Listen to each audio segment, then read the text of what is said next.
Live from the SAP Center in San Jose. This is NVIDIA GTC Live.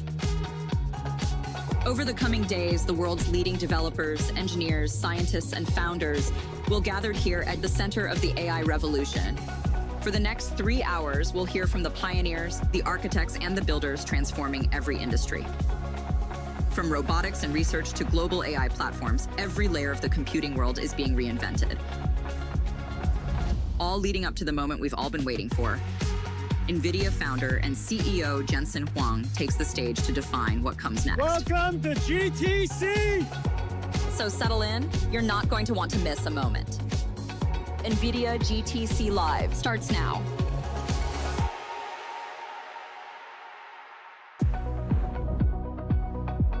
Welcome to GTC Live.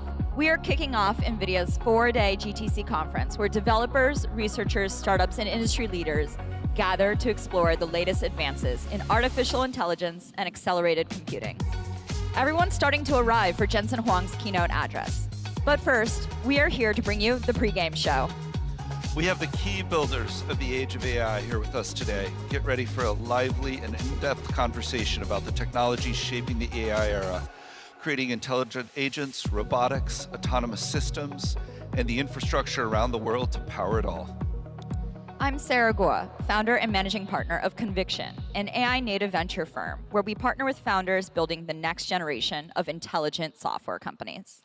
And I'm Gavin Baker, founder and managing partner at Atreides Management, a crossover fund investing in high-growth tech and consumer companies with a focus on AI, SIMMs, and other emerging technologies. AI isn't just a feature of the global economy, it's the engine, reshaping how we build, explore, discover, and manufacture on a planetary scale. AI has moved from experimental to essential. It's rewriting the rules of industry, redefining security, accelerating science, and retooling manufacturing all in real time.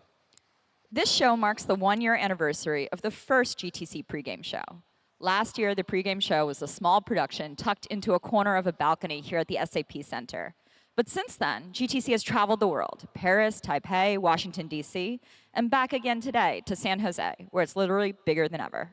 Visionary CEOs, founders, and scientists are here to build the future, connect with each other and you. And there's one common thread. It's all accelerated by NVIDIA.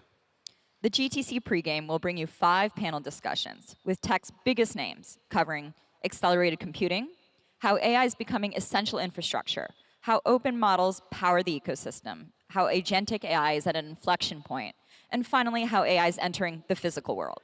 No question, this is the place to be if you want to know where artificial intelligence is headed. Just how huge has the GTC pregame become? What better way to show you than from the sky?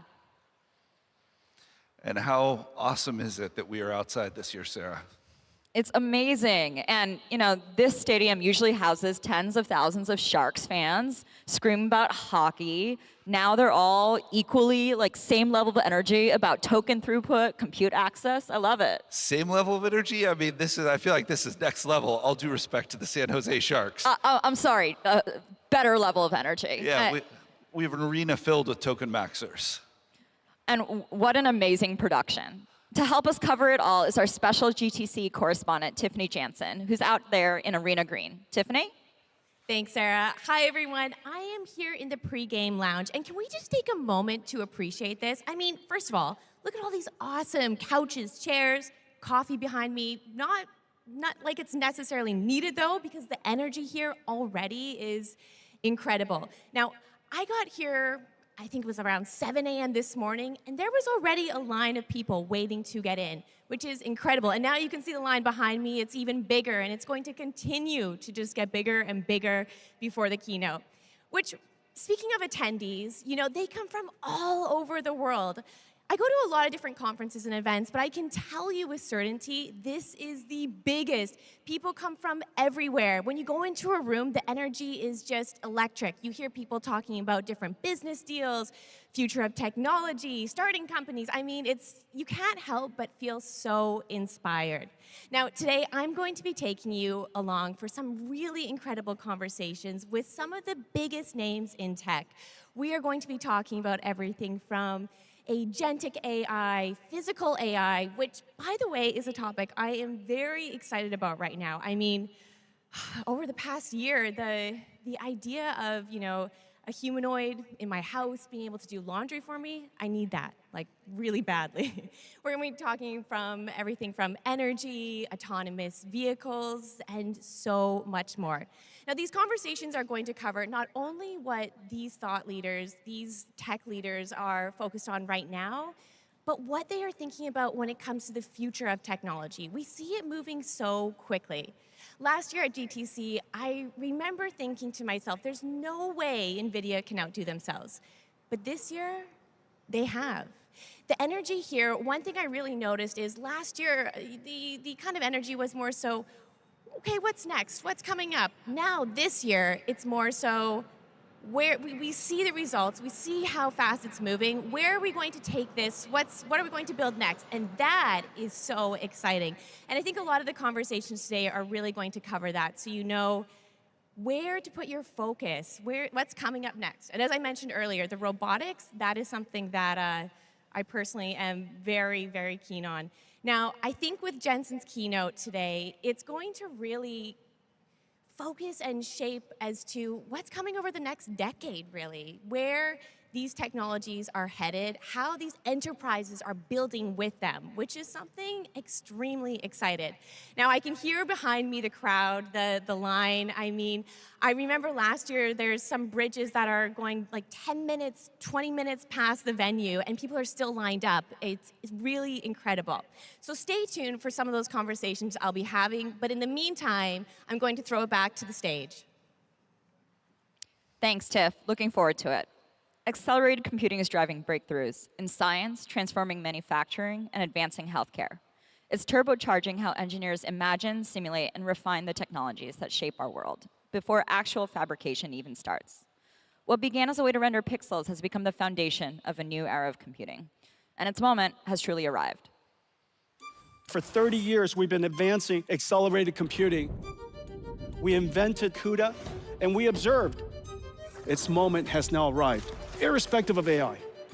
It does image processing, computer graphics, it runs SQL, runs Spark, it does data processing at speed of light for our government, for national security, and for enterprises around the world to find insight from it. EDA to SDA, system design automation, to CAE, we're able to do simulations at a speed and scale unimaginable in the past. This is going to expand the market of computing into the world of design and engineering for the very first time. You tell us what you need to have run, and I'm fairly certain we have an amazing library for you. NVIDIA's GPU is the only GPU that can do all of that, plus AI. Here to unpack this pivotal moment for accelerated computing are Mark Edelstone, Managing Director at Morgan Stanley, Dinesh Nirmal, Senior Vice President, Software at IBM, Jain, President and CTO at Palantir US Government, and Anirudh Devgan, President and CEO at Cadence.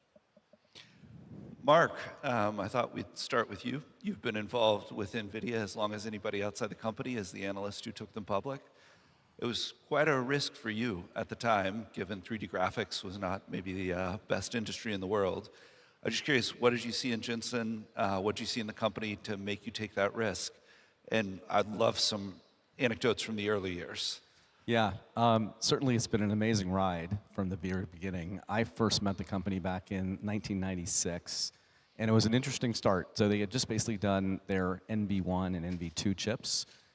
Didn't go so well. And so I met some other people and began to think about them much like the other 60 or so 3D graphics and 2D graphics wannabe companies effectively that were coming to market at that period of time with their products. I met Janzen a year later, 97, completely turned things around. It was pretty amazing what they did.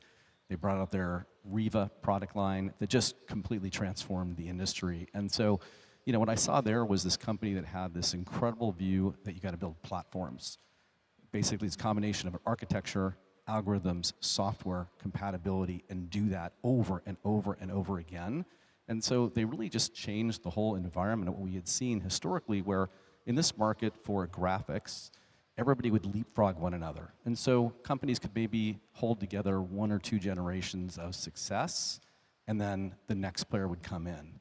And NVIDIA really just changed that. And they changed that in part with a whole different approach to how they'd bring products to market. Jensen would basically call that 3 teams for 2 seasons. And back then, effectively, you had fall and spring refreshes for PCs in the graphics marketplace. And so ultimately, people would just kind of miss a product window, and then therefore they would kind of lose their position in the market. That 3 teams for 2 seasons really changed it. So you constantly could leapfrog yourself and do it faster and better than other people. The vision at the beginning was basically that of computer vision that ultimately then transitioned into accelerated compute. And the story has just continued to get better and better ever since. So just tremendous combination of vision, technology, roadmap, execution that really has allowed this company to stand the test of time. So at the end of the day, I didn't take that much of a bet. When I met the people and understood what they were trying to do, it was pretty clear to me they'd be very successful. Now, it wasn't that prescient to know that it would be the most valuable and most profitable company in the world, but you could see that they'd have long-term success. And now it's more like maybe 9 teams for 4 seasons with all the products they have. It's such an amazing expression of a platform company, and it was amazing foresight of yours, Marks. Dinesh, you have been part of a platform that's reinvented itself over multiple generations of technology. When did you start as a company paying attention to this generation of AI and say, we need to do it again? I think if you look at today, for the generative AI revolution as a platform to continue, I think one of the core elements is data. And the reason I say that is because if you look at the data in the past, it was always data as an endpoint, meaning you have data stored in a database, you write a structured query language to extract the data. Today, data as tools, I call it, meaning you have MCP servers that is enabling access to data. There's multiple tools that's available for you to go access the data. Data is chunked and stored into a vector database, all those things. And for the platform vision that you talked about to come alive, tomorrow I call it data as code or data as skills. The reason I say that is because, so let's say you have a document that you want to extract something. Today you just say, how much bill, or how much did I pay for my phone? It extracts from the document and you get an answer.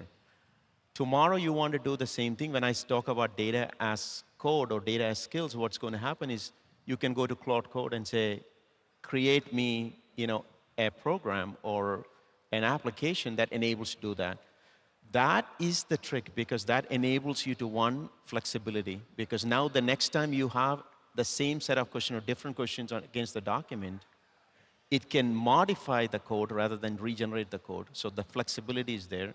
2, optimization and scale, right? Any platform, a data platform for generative AI needs that. How do I optimize it? How do I scale it? And the third is the velocity and the veracity of the data that's coming. I mean, if you look at enterprises, I would say 90% of the data is unstructured. How do you correlate with your transactional data is where the value is. So that platform vision to come alive, I would say 3 things, right? I mean, we have gone from endpoint to today, which is tools, and tomorrow, how do I create data as tools, or data as skills, or data as code? So I think that transformation is what we're excited about. That's where I think the future is. And how do we unlock that value for enterprises where 90% of the data is sitting in unstructured, and how do we correlate to the transactional data to bring the real value out? It makes total sense that you would have the early insight building, as IBM was, the data infrastructure for all of these enterprises and saying, aha, we finally see that be it tools or skills, is going to get a lot cheaper, a lot more accessible, a lot more powerful from here. Exactly. I think that's where the future is, because there's no shortage of data. I mean, the chats that you're doing, the documents that you're creating, everything is data.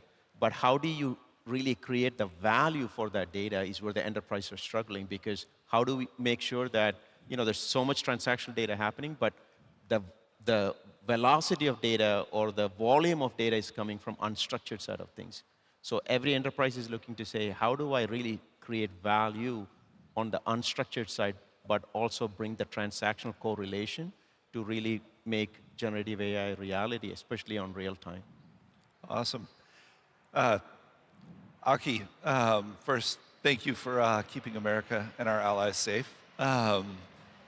But second, would love to hear, Palantir is, I think, eponymous with AI at the application layer, and would just love to hear when Palantir started, what AI could do, where we are today, and what you think we'll be talking about next year at GTC from a capabilities perspective. Yeah, no, absolutely. Thanks for having me. And I think kind of the points Dinesh made are really critical. If you go all the way back to the origin story of Palantir, we kind of, as a bunch of software engineers, were doing, in order to enable insights into that transactional and unstructured data, recognize that we need to be able to treat data the same way we did software. We needed things like revisioning. We needed the ability to actually put structure on it, similar to original object-oriented programming, and to make that really accessible to end users in order to enable humans, right? And at the time, AI was not, it was not mainstream, right? There was a whole lot of, AI exoticism, back in the early 2000s. And unless you were a really, really big, internet company who had lots of data, right? You were Google, something like that. It was really hard to actually leverage machine learning in ways that drove ROI for your business or for your mission. And so we really focus on the data problem and making data relevant to humans, curating it, and enabling large teams of humans to operate on that data together, similar to how software engineering teams worked. And so if you fast forward to kind of like 2016, 2017, where computer vision now, on the back of NVIDIA's investments and deep investments in CUDA and GPU, all of a sudden became a lot more useful, right? This is when Elon said, hey, we're going to do everything with computer vision and autopilot, and we don't need these types of technologies. We can do it in the low swap form factor. On the government side, that became really interesting, right? And on top of NVIDIA's GPU infrastructure, working with a number of companies, the ability to bring those computer vision models to keep soldiers and sailors safe when they're doing their missions kind of became a really core part of what we're doing. But the way you do that is with data, right? And both the unstructured, so unstructured isn't just text, it's video, it's audio, it's pictures, as well as text. Putting all that together with your transactional systems in order to enable the AI to actually make sense of your ecosystem. And I think where we are today with generative AI and a lot of where we've invested with AIP and closely with NVIDIA and the team has been a function of saying, we have all these systems, we have the ontology, we have the ability to understand the organization through data right now. We know how to onboard humans to our organizations. How do we onboard our AI teammates to work closely with humans hand in hand to actually accelerate a set of outcomes, but then to do it in a way that's governed, that's secure, and that ultimately scales, right? And we kind of think about it as we're moving into a generation of technology where the limfac on scale for an organization is not just neurons, it's now electrons, actually, right? And the more electrons we can pump through to actually accelerate and scale out our outcomes, the better. And that's really kind of where we're focused right now with kind of the next couple of years. I am going to ruthlessly adopt limfac. It took me a second to figure it out, but I love it. Yes, limiting factor. But it would be great to hear a very specific example. Yeah. Maybe, with your forward deployed engineer model for the last 3 months where Palantir was able to really help kind of a, mainstream Fortune 500 American company.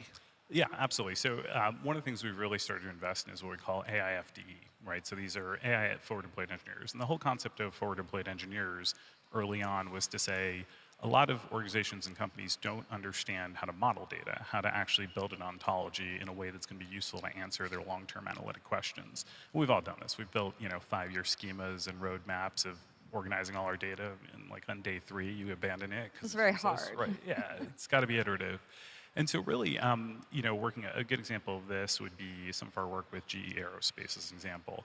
In 2024, they're really focusing on actually modeling. So building the simulation modeling around a particular engine. They kind of presented this, I think, last week at AIPCon. They were basically explaining how they started with modeling and sim to actually have a digital twin of the capability. From there, they actually took it and they built ontology around it to be able to understand all the parts, components, and different elements that went into it. And then they kind of extended that all the way to their supply chain to have kind of full end-to-end understanding of how should these engines perform. When they don't and they're out of band, how do we actually start to get ahead of that from a supply chain perspective to build capability to get ahead of it? If you can now do that not just with humans, but with FDEs, which we're really investing, that are AI-oriented, so it's a human plus AI, effectively an AI FDE, enabling them to now scale and do that for the next 10 components. So what used to take, it's all about compression, what used to take 3 months will now take 3 days, because you have that ability to scale out. That's a tangible example of something that we've seen in the last 3 months leveraging generative AI. Aki, I have so many questions about reasoning in such a mission-critical field, and you know, thinking about these different areas of engineering and operations that Palantir is working in. But maybe the other pinnacle of humanity's engineering prowess is chips and chip design. Anirudh, you run the platform that enables the platform, right? Can you talk a little bit about what Cadence has been doing to enable more innovation in chips and how AI has changed your workflow to date? I think everybody at this conference hears continually about coding agents and the productivity and power that comes from them. But for this area of engineering, are you seeing the impact? Yes, absolutely. I mean, we have worked with AI and NVIDIA for some time. You know, we have partnership with NVIDIA for the last couple of decades. And it has really accelerated in the last 5 to 7 years. And there are 2 parts to that partnership. One is what I call design for AI. You know, our software is used to design NVIDIA's GPUs and most of the AI systems in the world. And the second part is AI for design. You know, we can apply AI to our own products, like you mentioned. And the effect can be quite transformative. You know, I think one thing, of course, we've seen application of AI to coding. You know, software, you know, C, C++ coding. But in chip design also there is coding. There is system Verilog and RTL. You know, it's less known as register transfer language. So once you have that, you know, we have all kinds of tools over last 20 years which optimize and generate the chip. But in the past, we have not able to generate RTL code or RTL test benches. So with agentic AI flows now, we can generate that top layer and then put the automation that has always been there below it. So I always said for years that you have to look at it as a 3-layer cake, you know. And the top layer is AI, now agentic AI. The middle layer is ground truth, you know, things like physics, chemistry, you know, how molecules work. People forgot that's important too. You know, and then the bottom layer is compute and data, like it was mentioned. So any successful application, a vertical slice of this cake. By the way, the reason I call it a cake is unless you're 2-year-old, you have to consume the slices together. So it has to be AI plus ground truth, you know, like the fundamental, how physics, chemistry, and then compute and data. And that definitely applies to chip design, like just like it does to other slices of that cake. So Anirudh, what will this mean in kind of the most specific way for semiconductor design? Are we going to have better chips? Is the pace of progress going to accelerate? Help us offset the slowdown or end of Moore's law, depending on who you talk to? Are we going to be able to design, you know, more chips more cheaply? Like, what is this going to mean? What does the future hold? Yeah, it has profound implications. So first of all, on Moore's law, some people say is completely dead, some people say it's alive. I think what you have to remember is what parts of Moore's law is completely alive is area scaling. You know, maybe performance is not improving, but the chips are getting smaller and smaller. You know, you go from 5 to 3 to 2 to 1.4 to 1. So every generation, there are double the transistors on the chip. Okay. So that's likely to continue for next 10, 15 years, and further accelerated by 3D IC, you know, just like Blackwell, or you can pack more chips in a package. So as a result, the size is going to explode. You know, it's going to be 10, 20, 30 times bigger than now. And the history of chip design is always the workload is exponential. See, sometimes people get worried, okay, if you are too efficient, does it change the way the things are done? You know, like, do you need less tools because, you know, tools are 10 times faster? But in case of chip design, the workload itself is exponential. So we need 10x just to keep pace with that exponential. And this is the history of chip design. You know, if you look, you know, Mark has witnessed this just like I have over the last 20 years. You know, our software has made chips design 100 times better, but still there is more design and more activity. So I think to keep up with this exponential, we have to get 10 times better, at least 10 times better with AI, just to keep on that exponential complexity. Aki, I want to come back to you just because Palantir has been going for a while, serving some of these very risk-sensitive, or at least very serious customers. I think we talk about this period as the era of maybe the year of accelerated computing becoming mainstream. How does more capacity or the exponential that Anirudh and NVIDIA as a platform enables, how does it enable you to do more? Are you compute constrained in the use cases you have? Generally, we're not necessarily compute constrained, actually. I mean, really on the government side of things, we're generally capability constrained, right? Getting the same capabilities that we can pull out our phone and use into the hands of warfighters and analysts and operators that need those tools to have some kind of compelling edge in their mission is traditionally been the area that we've seen be the limiting factor. And sorry, when you say capability constrained, you mean in the product sense for the military sense versus the model sense? Yeah, well, no, actually both traditionally. I think that's changed actually, which is why this is so exciting. I think if 15 years ago, when we were kind of getting off the ground, there was massive disparity in what was available to those users versus your traditional commercial or kind of public or private sector users. Now what we're seeing is there's a very, very short lag. In fact, it's incredible how quickly this technology is being leveraged. And so to that degree, then you do start to become compute constrained, right? And I think kind of on Anirudh's point, from a work perspective, there's only more work to do. There's only more data to analyze. Like these are not the things that we don't have. And so what's really cool we're seeing right now is that traditionally the problem has been there's been a lag in the software side, and there was tons of hardware, tons of comms. Now the software end is actually, the baseline is actually quite similar, and so now actually compute and scaled compute for the purposes of these missions are probably the limiting factor. But the data, the mission, the space, the humans, those are all available in abundance. Dinesh, I would love to hear from you. I've heard Janzen say that all enterprises in the future are either going to be token producers or token consumers. And I think kind of the logical conclusion of this is if you're not a token producer, your fate as a business is going to be entirely determined by how efficiently and effectively you consume tokens as an organization. So I'd love to hear from you, because I know how many companies IBM works with. What are some common features of your customers that are successfully consuming tokens? Yeah. So I go back to the data side of things. So if you look at enterprises, I would say there's 3 or 4 core things they look at, right? One is security.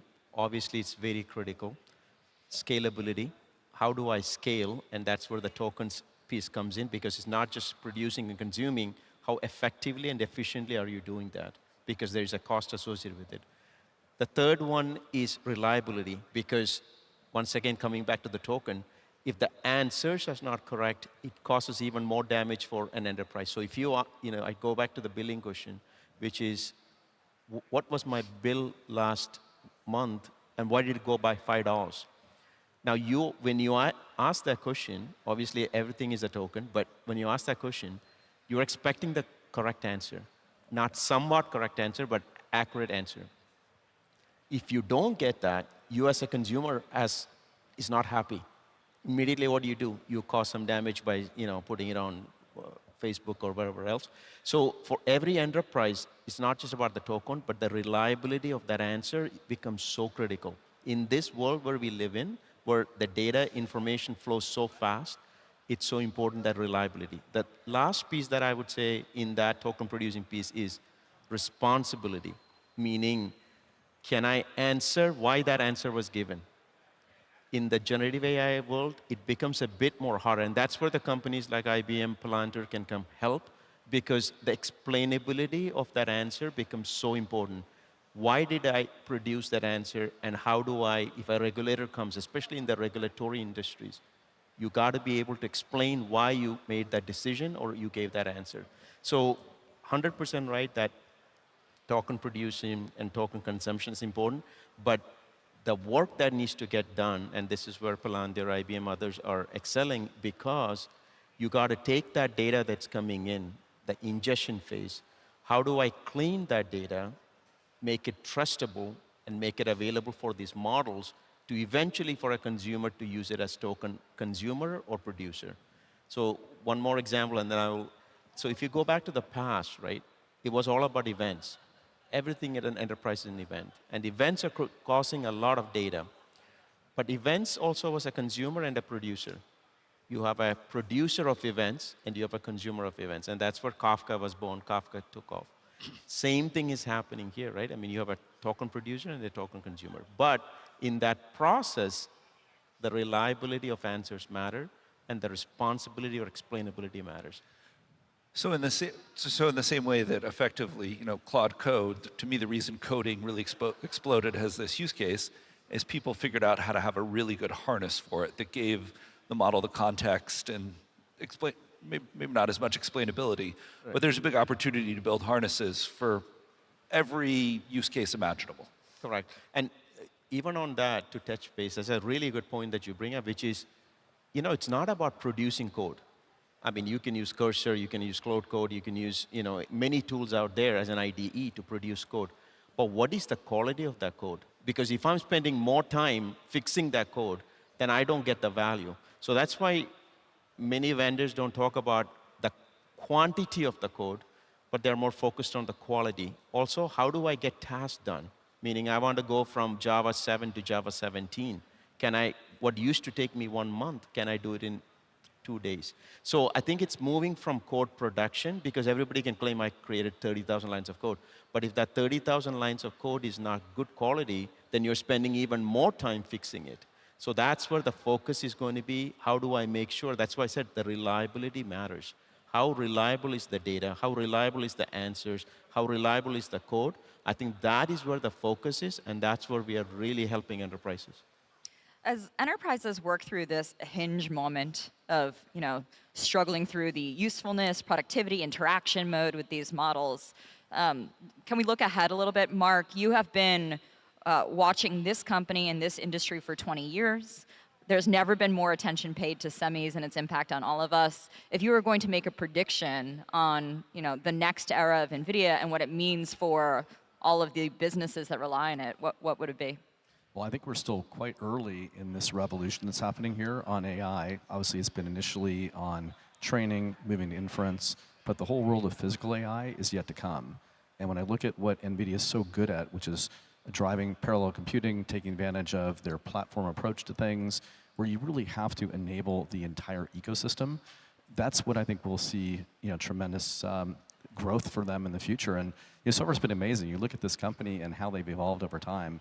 It's been pretty spectacular, and I think we're still early on in terms of its evolution. I can't wait to have my own multiple robots in my house. And hopefully that happens later this year or sometime in 27. Yeah, it is amazing. You were talking about the early days of having 60+ competitors in the graphics space. It's kind of unthinkable to people looking at semis now that it would be so competitive. But the idea that you're just chasing generation after generation, transitioning to a platform and an ecosystem, what I'm hearing from you, Mark, is actually Janzen would tell us we're at the beginning of another S-curve around inference, and you're saying you definitely see one beyond that in physical AI. Absolutely. Yeah, I think inference is still very early days. We've obviously taken a tremendous amount of infrastructure build that's been happening to drive training, but the reality is we all want to basically take advantage of those models. So that will be inferencing, but I think there's a whole nother wave that comes past that. And we see it now with early days of automated cars and things of that nature, but I think we're very, very early in terms of how we'll use all this intelligence at the edge. I'm a huge believer. Thank you so much, Mark and guests. It's been a great conversation. Our friend Tiffany will be with us all day with some amazing folks. Tiff, who are you with now? Thanks, Sarah. I'm here with Danping, who is the VP of R&D at Siemens. Danping, AI isn't just transforming software, it's also transforming the physical world, and Siemens plays such an important part in that. Can you expand on some examples of this at scale? Oh, yeah, sure. Tiffany, it's great to be on your show. We live in a digital age. The cell phones we use, the cars we drive, the tools we use generate tons of data, which contains vital information to the success of a company. But to extract those information, we need a piece of smart software, algorithms, so that we can make sense of the data. And that algorithms is called AI. AI models like large language model has been very powerful and versatile, but at the same time, with its breadth, it comes with its weakness. It's like jack of every trade, master of none, right? It needs to be combined with the domain knowledge, and fortunately, we have this agentic AI. So today, with agentic AI, we can actually build in the domain expertise of people working in the industry day in and day out. And then we can actually using the MCP, using the workflows, and we suddenly empower the people who do not necessarily to be tech savvy. This is a game changer, right? This is very, very important. You know, at Siemens, we are in the manufacture business. Our software is run by the thousands of manufacturers, from the design, simulation, to the manufacture floor, to the supply chain management. And we know how hard it is to achieve that. With AI, with GPU, we can do much more and do it faster.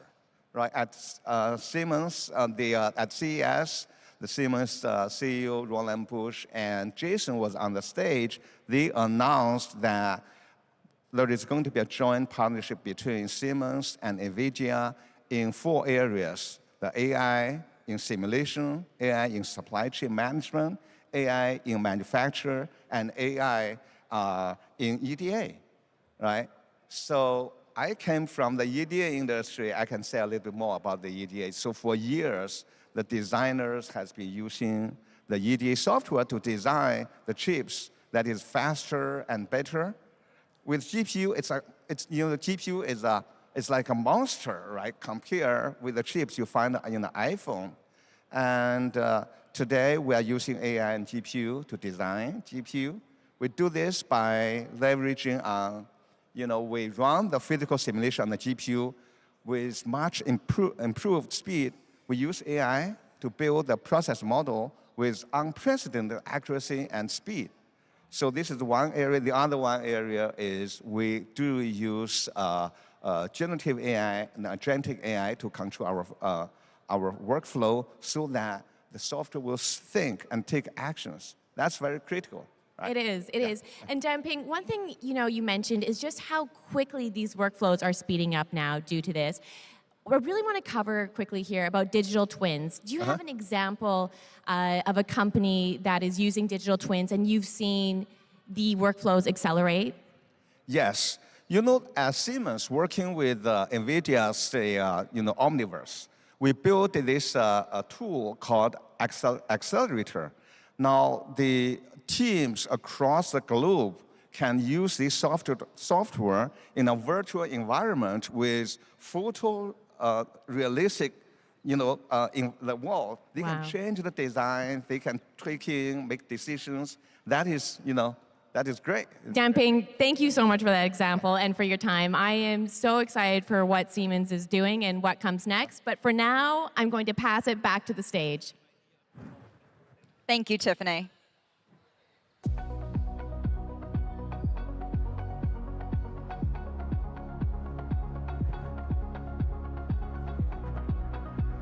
Thank you, Tiffany. Just as electricity powered the industrial age and the internet powered the digital age, AI infrastructure is the transformative driving force driving the next wave.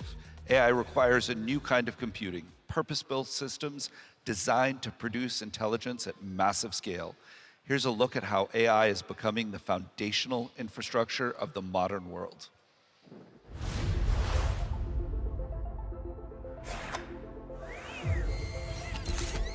NVIDIA is no longer only a technology company.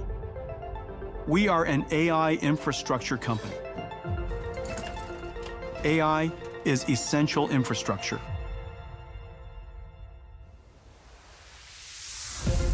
How can you plan your infrastructure, your land, your shell, your power, your electricity, all over the world?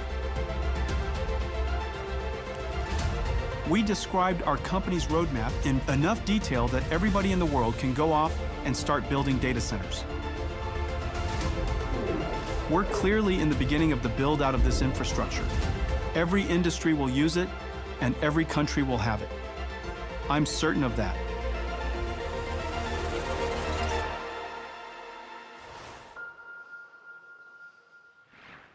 We're joined now by leaders building that global infrastructure.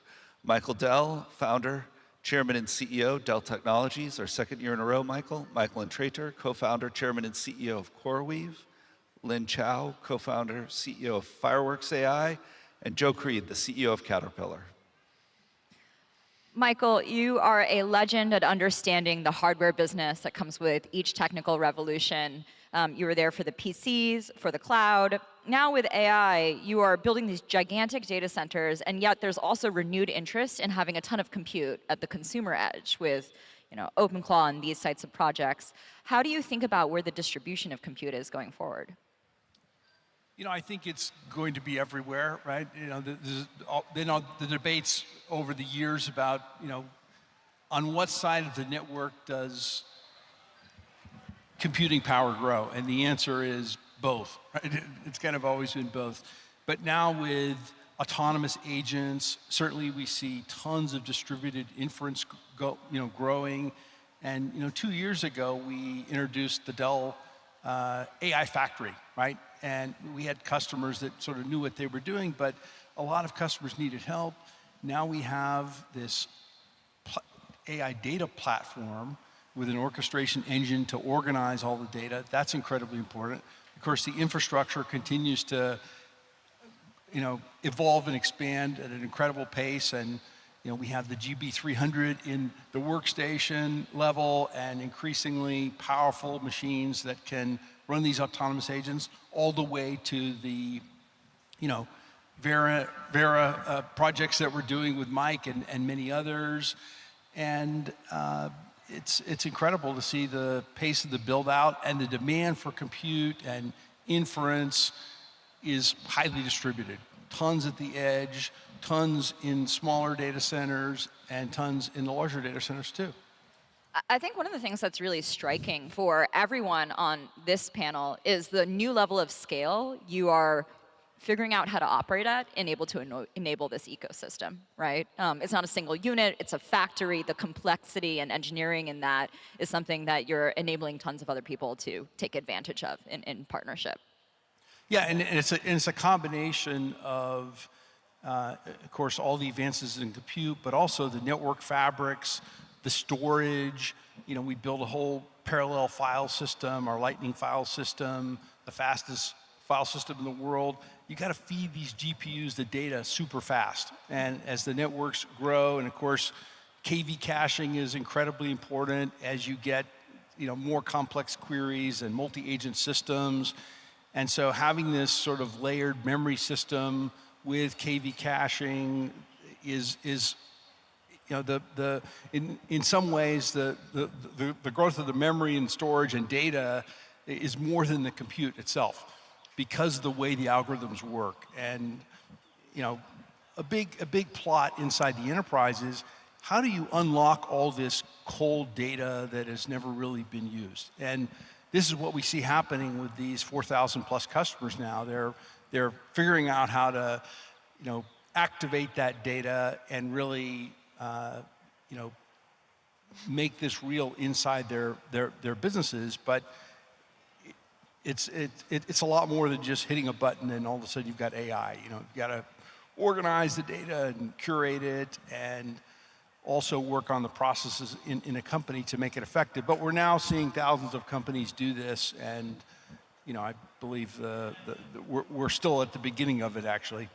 You make this really good point. I was thinking about just the overall scale of the clusters that we are being asked to build today, but the fact that it is a memory hierarchy problem, a system software problem, a model caching problem, a power and dirt and electricity management problem. I think it's incredibly amazing what the ecosystem has put together, and I think we sometimes overly focus on this one really powerful thing, which is how much matrix multiplication can we do.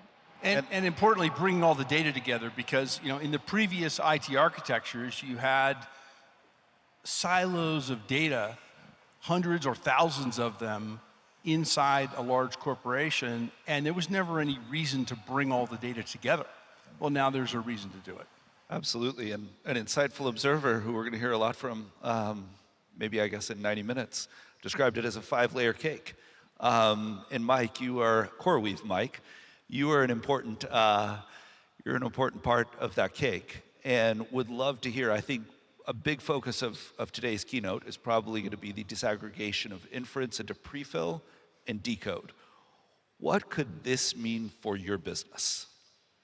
Yeah, it's a great question. It's going to be one of the important themes that we're going to be focused on here and kind of as we move forward. It's like such a fascinating panel because it's giving you, and we were talking about this in the back, a real insight into how broadly this is impacting every aspect of the economy. So it really does stretch beyond compute, stretches beyond data centers down into the energy structure all the way up into inference. And so, you know, it's a fun panel because it really kind of touches on so many of those thematic requirements to deliver the AI factories. I get really excited about the deconstruction of the workloads because it allows a company like CoreWeave to really kind of laser focus on each aspect of that to be able to optimize in areas that perhaps in earlier waves of computing it didn't pay because it wasn't at the order of magnitude that required that level of specialization. As far as the depreciation question you were asking, it's really interesting because what will happen is as you go about deconstructing these workloads, the ability to route the portion of the workloads into those part of the computing architecture progression will allow for extracting more value from existing infrastructure, right? And so what you're probably going to see is folks begin to pair older generations of GPUs to pick up certain portions of the workload while the most bleeding edge, tech-forward components of the infrastructure stack are able to really deliver on those like computationally enormous workloads. And so I think that, you know, talking my book a little bit here, of course, but I think what you're going to get is, once again, a realization that there's a lot of different workloads that are coming to the market, and a lot of those different workloads will enable us to extract value from the installed base as well as the base that we're installing as we move forward through time, which leads to the ability to extract value in excess of the depreciation cycle that we're working on, which we're really excited about. And, you know, we've built our company around being able to really target how we go about using this infrastructure. Absolutely. I believe firmly the disaggregation of inference is going to lead to an extension of useful lives of GPUs. Love that. Because you can put a decode optimized solution in front of a 3-year-old Hopper, a 5-year-old Ampere, and get a lot more tokens out of that, out of those old GPUs. That's going to be great for GPU residual values, useful lives. And who would have thought that the disaggregation of prefill and inference was going to save the private credit industry? Because those 4 to 5 year useful lives people underwrote to might be 8 or 10 years, and those financing rates are going to drop, which will be great for everyone. Yeah, listen, the more value that can be extracted from each dollar invested into the infrastructure, certainly the better it is for the lenders, the better it is for the credit stack. But it's also really great for new use cases that are coming into existence, because what it does is it allows ideas and new companies that may have been struggling to get their hands on or access to infrastructure to build whatever their new vision was or whatever their new company was. And it's incredibly important for all of us to be able to seed that next generation of companies, right? And if they can't get access to the compute that they need to build their companies, to drive their companies, to monetize their ideas, it really it's bad for the ecosystem at large. And so, you know, I think it's really great as you move through the stack to extract more value from what we have already invested. I mean, those dollars are out the door. They're in the data centers. You know, they're in the servers. They're in the supercomputers. They're in the energy infrastructure. We need to milk all the value from that we can to be able to invest in the next wave. Absolutely. Getting more compute out of what we have is lower financing rates. It'll help us get the 1,000x more compute we need, the 100,000x more compute, or even more. We need to finance this. I think one of the things that is sometimes forgotten is that there is several magnitudes more incredible engineers working on the efficiency of models and the ability to use, you know, one generation behind or smaller clusters in terms of running models that are incredibly powerful. There's two magnitudes more people working on this today, right? I think, you know, you have these two curves of people chasing capability and people making it accessible. And I think the ability to benefit the entire industry from making it accessible is a really important thing.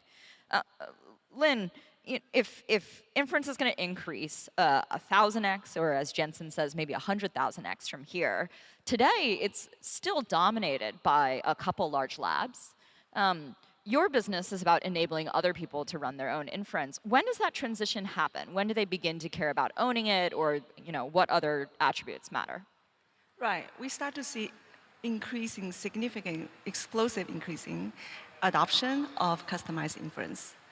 Fireworks is on the critical path of delivering that value, and we provide customized inference with customized model for purpose-built for applications. And before we talk about, like, 2026 is the year of efficiency, I would like to talk about 2026 is the year of explosive innovation, AI innovation that's happening. And we can see that from demo to production scale, it drops from multiple quarters to multiple days, and OpenClaw is just a poster child of beginning of this journey. And Fireworks, we massively agentize our day-to-day workflow. This can generalize the whole entire industry, where we build our recruiting agent to source top-tier candidates, and our finance team build agents, use Fireworks to automate finance forecasting and budget planning. Our legal team are using Fireworks to build their legal tech. We develop inference software, and we use coding Copilot massively. And what we see is across the whole entire industry, the tools are getting better. And therefore, agents can build more efficiently on top of new tools. And tools get further better, and the new agents get emerged to replace old agents. So there will be a huge amount of energy in the application agentic space to continuously innovate. And the whole ecosystem will take some time to settle down. And we're really happy to power all this innovation at light speed.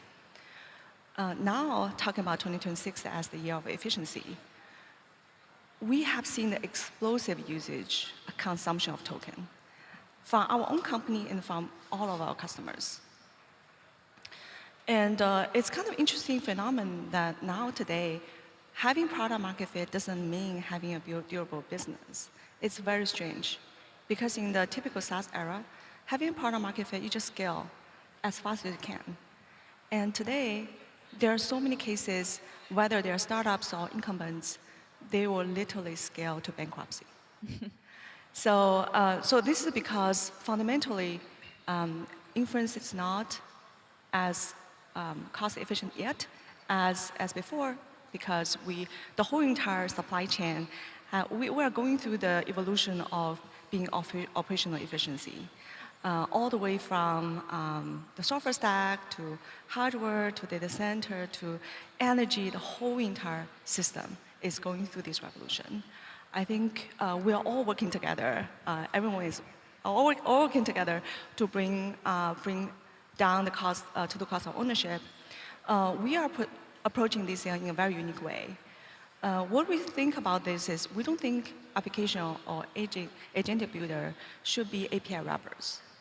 they should activate their private data produced by their application or locked inside an enterprise to bring their model to the next level of intelligence. And use that to also make the model faster and a lot more cost efficient. So this is something we call three-dimensional optimization that Fireworks produce as a unique way of approach the problem. And we can bring down your TCO by 5 to 10 times. At the same time, we're also working on cutting-edge technology. We're thinking, why we separate out model training from inference? We should all mix it together. While your model work with your application to do inference, your model should continue to learn the specific pattern from your application, therefore to make it faster, better, and more cost-efficient. So we are working on a lot of those cutting-edge technologies to bring customized inference into fruition. And obviously, our innovation will not happen without significant innovation from all of the technology at basic infrastructure level.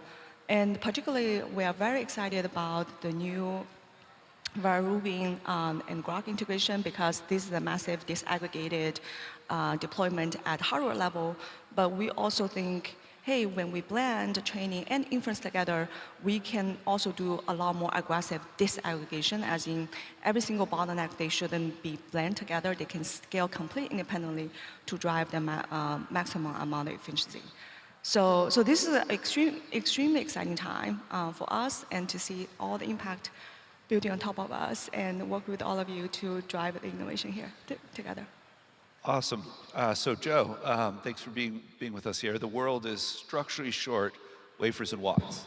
And we just heard a lot from your fellow panelists about how we're going to get a lot more tokens out of the wafers we're making because of the new technologies that we're going to hear about in a little bit.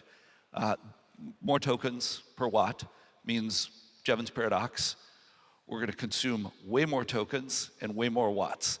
So if you thought the world was lacking in power before, look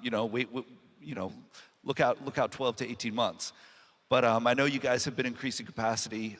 So Joe, can you just talk about how Caterpillar, in that 5-layer cake, nothing can happen without that bottom layer of watts? Sure. I mean, I think it's amazing, again, this panel to be up here. You think about founders of tech companies and everybody that's here, and that as a 100-year-old industrial company, it shows really how widespread AI and what we're seeing with technology in the world. I mean, the infrastructure build-out is going to be like nothing I've seen in my almost 30 years of career at Caterpillar. And I love how Janzen lays out the 5 layers, and you talk about energy and chips and infrastructure, those first 3 layers. I mean, that's what we enable at Caterpillar, right? We are construction, we are mining, and we're power and energy. So when you think about what our customers do, we need critical minerals for chips. That's through mining. We need iron ore and copper to build data centers. Our construction equipment builds the data centers. Our power and energy equipment, we're massively short on enough energy and watts to keep up with this build out. So we kind of refer to ourselves as the invisible layer that kind of supports all that infrastructure build out. And I think it's just an incredible time for a 100-year-old company to be looking at what we have in front of us and how we play into this, into the bottom 3 layers of that. What's also kind of fascinating is for Caterpillar, we're also using the top 2 layers. We're big users of the technology as well. So when you think about, we just launched an AI assistant for our customers. We're going to launch it in the cab of the machines to be an operator coach later this year. And so our mission is to solve our customers' toughest challenges. And the things that I hear from our customers are, hey, first off, job site safety. Same in our factories. We want our employees and our customers to be safe. Shortage of operators. We need to be able to quickly train operators and have coaches in the cab for them. And then also job site efficiency. There's a lot of inefficiency in our factories and on job sites where we can use digital twins and AI to really unlock a lot of value here. And so, as users of the technology, I mean, we are just at the cusp of really getting out there, putting people at the forefront and moving them, from the dangerous jobs to where they're overseeing equipment working instead of necessarily in their, in the cab. And just having coaches. I mean, one of the things, Mike and I talked about this last night, there's a lot of talk about the power and having enough power infrastructure to keep up with the growth that we have, but we need more skilled labor. Our customers are struggling to get operators. We're trying to help them through autonomy solve that challenge, but we need more electricians, we need more technicians to work on our equipment, and so we're making big investments in the workforce at the same time because right behind power, I believe, is having enough skilled labor to really keep up with this huge demand that we have for infrastructure across the globe. That's awesome. So AI is not only creating jobs, it's creating better, safer jobs. Absolutely. And we need that AI to meet the demand we have for watts and wafers. Absolutely. Makes sense that you would be investing in these supply gaps on labor that we can't solve. Beyond that, how else are you making Caterpillar go faster, right? Because you can't train new people to match a 1,000x or 100x demand. What else are you doing to compress the bottleneck in the physical construction? Yeah, so we have a number of things going on. One, we're just trying to add enough capacity to keep up with the product and the demand that we have. But internally, changing how we work and how do we use technology, and now we're moving to inference. How can we embed it inside our company to help our people develop product, move faster? How do we take the inefficiencies out and get people off of sort of mundane tasks? You'd be surprised as a 100-year-old company, the processes we have and how many opportunities I think that we have in front of us that we've barely even scratched the surface on, of really making our people more efficient and kind of elevating them out of what I would say is kind of mundane work and putting them into where they use their mind and creativity to really move the needle. So I think for us, it's going to really be super impactful for our culture and just how our people work every single day, both in the office and in the factory and in the field. You think about our technicians that have to support, and our dealers' technicians supporting customers in the field, having quick access to an AI assistant to diagnose problems, remote monitoring and diagnostics for us. So they show up ready to get customers back to work, and that's what we're focused on. I think it's a really important point because, organizational structures and systems are a function of the tools that were available at the time they were created, right? And now we have this incredible breakthrough technology that is evolving rapidly, continuing to advance. And so how you get to the outcomes in 2029 is very different than you did, in 2019, right? And so you really have to reimagine the entire processes from a tops-down standpoint to get to the outcomes, and then you get incredible speed inside your company, and you better do that, or else you're going to get destroyed by somebody who does. 100%. The third quarter was actually the first time that we saw kind of real S&P 500 companies in a variety of industries talk about AI-driven productivity, have it show up in their financial statements, and have the stocks go up significantly. C.H. Robinson, a trucking company, was a big AI winner in the third quarter. But it'd be really helpful, kind of maybe a little bit of a lightning round. And maybe Michael, since you posed it, you could go first. But what's the most specific, mind-blowing productivity gain you've seen at your own company in the last 6 months through AI, where you were just like, wow, I didn't think we'd get that until 2030, and it's here now? So many examples. I could take the rest of the panel. I won't do that. But the one that I'm most excited about is the speed of innovation, that, from idea to product delivery in our product groups, right? So 20,000 plus engineers enabled with the latest tools, and they're able to do things in 2 weeks that would take 9 months, right? And so that is making us a far better company, and we're just innovating at scale much faster, and that is super valuable. And when I think about all companies sort of on that path, I mean, that's just an enormous speed up for drug discovery, solving all sorts of unsolved challenges out there, and ultimately, as we get these better tools, we're going to do more. The economy's going to expand. Absolutely. Michael, are you seeing that kind of speed up in such a real-world, operationally intensive business? Absolutely.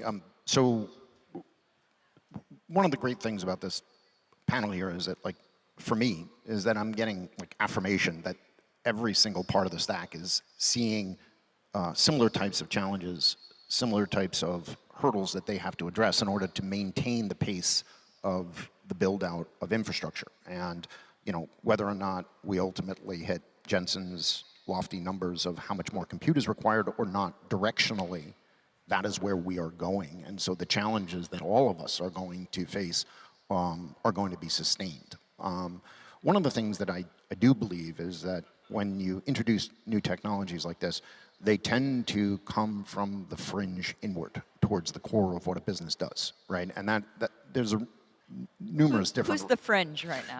So you start out with, you know, hey, I'm going to make my email a little bit better. I'm going to do this. I'm going to do that. And then all of a sudden you start to see AI presenting itself through engineering, right, in the coding. And you know, when you ask me about, like, you know, what's astounding or what's magical around artificial intelligence, when I sit with my CTO and he says that, like, basically, unless I'm on a phone call, I'm 10x more effective.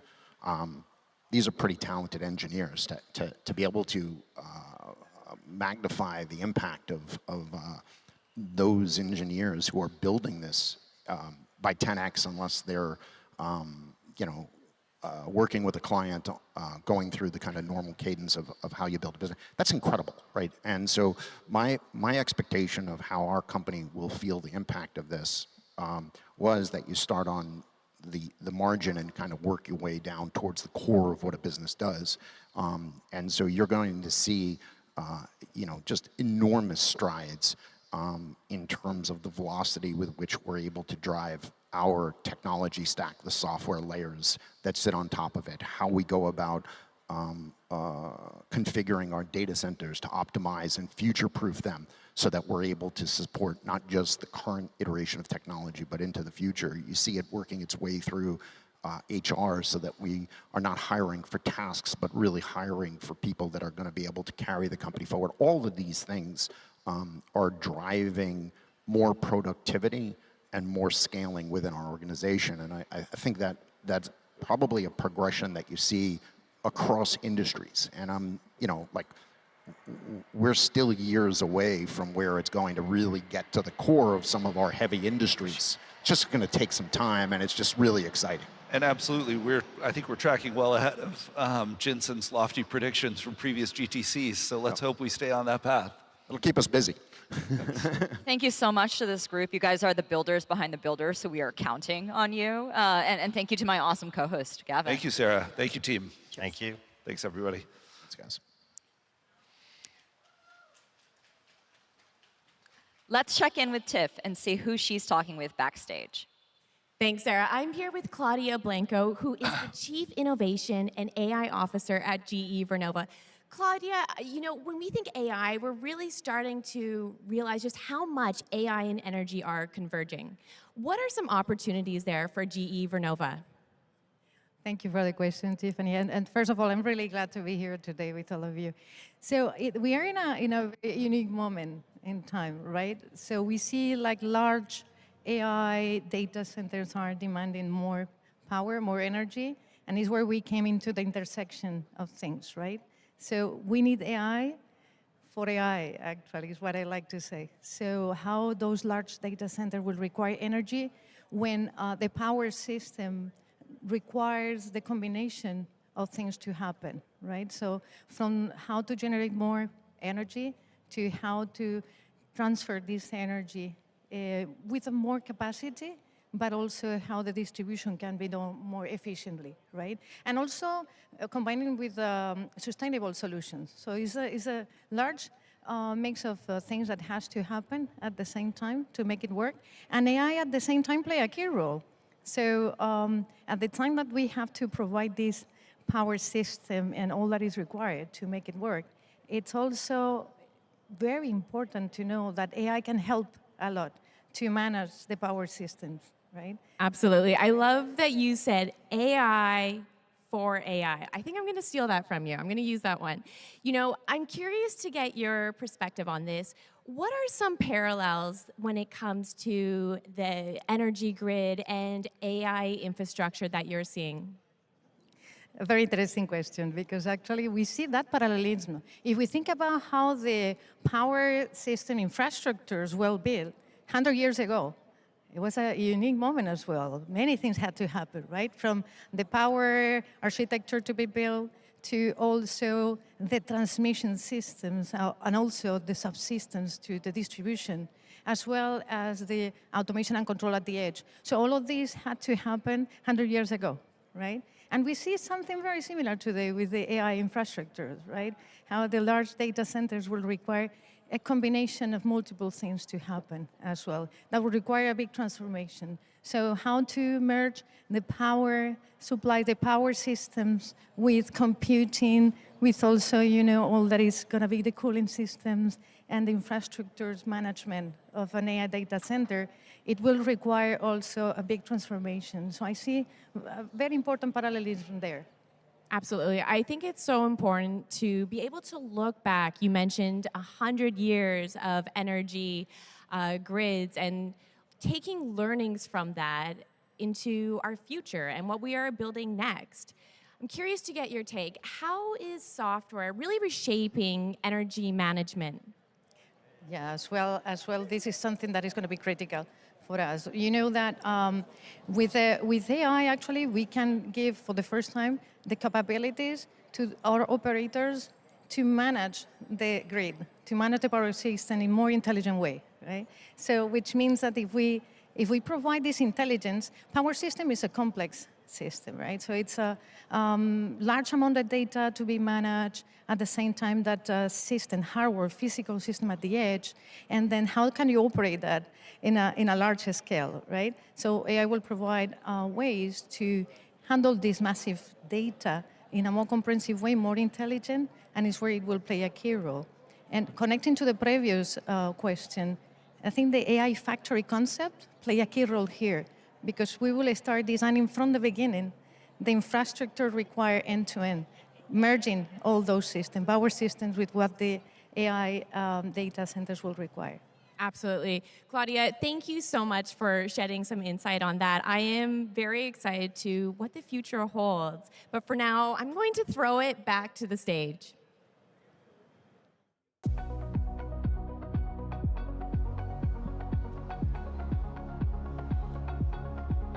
Thanks, Tiff. We'll check back with you in a bit.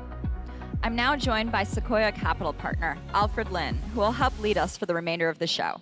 Welcome, Alfred. Thank you, Sarah. Thanks for having me here. Thanks, Janzen. Thanks, the NVIDIA team. You guys did a great job leading up to this. This is awesome. It's a bright day. It's sunny. It's awesome to spend time with you, too, because usually I spend more time with your husband. Well, one of us has to work today. It's great to be here with a friend, a OG NVIDIA investor, and a co-traveler as we try to figure out what's happening in the next wave of the ecosystem, which we're going to talk about now. Yeah, well, yeah, Sequoia has been very, very fortunate to be an early investor, seed investor in NVIDIA. And Mark Stevens made that investment, and he's still, even though he's retired from Sequoia, still on the board. And so we're very, very fortunate to be associated with NVIDIA. I wasn't there when the NVIDIA investment was made. That was just genius. But when I joined Sequoia, I did check NVIDIA's stock price, and it was a quarter. I think Janzen's added $180 to that, which is 721 times return in the last 10 years, 15 years, 16 years. So it's amazing. It's an amazing company. It's pretty cool to see also, hearing from Mark at the beginning of the day, what the journey is from a competitive market of, 60 vendors fighting about graphics to platform company with 3 S-curves in front of it, and we're maybe in the beginning of the second one. I cannot wait to talk to some of the companies we are speaking to in the rest of the pregame about the platform journeys they're going on. Yeah. And you guys set it up so well. We had the accelerated compute, the infrastructure. Now we're going to talk about open weight models and systems, about AI agents, and then we're going to end with physical AI. Great to have you here. Before we get to the next chapter, Tiffany's got another great guest on deck. Tiff? Thanks, Sarah. I'm here with Alex Atala, who is the co-founder and CEO of OpenRouter. Alex, why is openness so important when it comes to AI innovation? A vast majority of the economy is going to move towards inference and compute. And a major principle we want to make sure is true in that future is that we have competition in the economy around inference. Open models allow multiple companies to compete to build incredible inference for the models that come out of model labs. And what that results for the end consumer and for businesses is faster inference at a higher quality and more interesting integrations. And you just need an open economy to enable a really competitive future for that. And open models are the way to do that. Absolutely, I couldn't agree more. Open models. On that note, when it comes to developers, how are you seeing developers navigate so many different models today? Developers tend to follow the vibes, which most people are familiar with. I like that. They do look at benchmarks, but we find that happens when a new model launches. We've observed something that we call the Cinderella effect, which we wrote a paper about last year, where the first cohort, the first week of developers, there's a section of it that figures out what the model is good for, and they stick to it. They have the highest retention among all cohorts that follow them in the future. So they discover these novel use cases or what these open models are good at, and then they stick to them. And what we do is try to expose those insights to the rest of the world, so people can see what the power users and what the LLM enthusiasts are doing with these new models.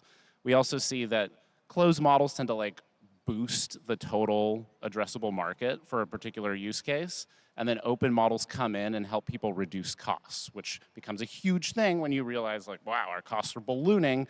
All of our developers are doing crazy things we didn't expect. Absolutely. And was this Cinderella effect? Is that what you call it? That's what we called it. I like it. I need to read that paper. That sounds very fascinating. I'm curious, what startups are you starting to see emerge? We're seeing a lot of startups try to re-envision how to organize a company now with AI agents. What will it look like when you actually try to give them responsibility and when you try to give them full context? Because these two things are the two big gaping holes in AI today. AI agents don't have responsibility for anything, and they don't have the full context of the company.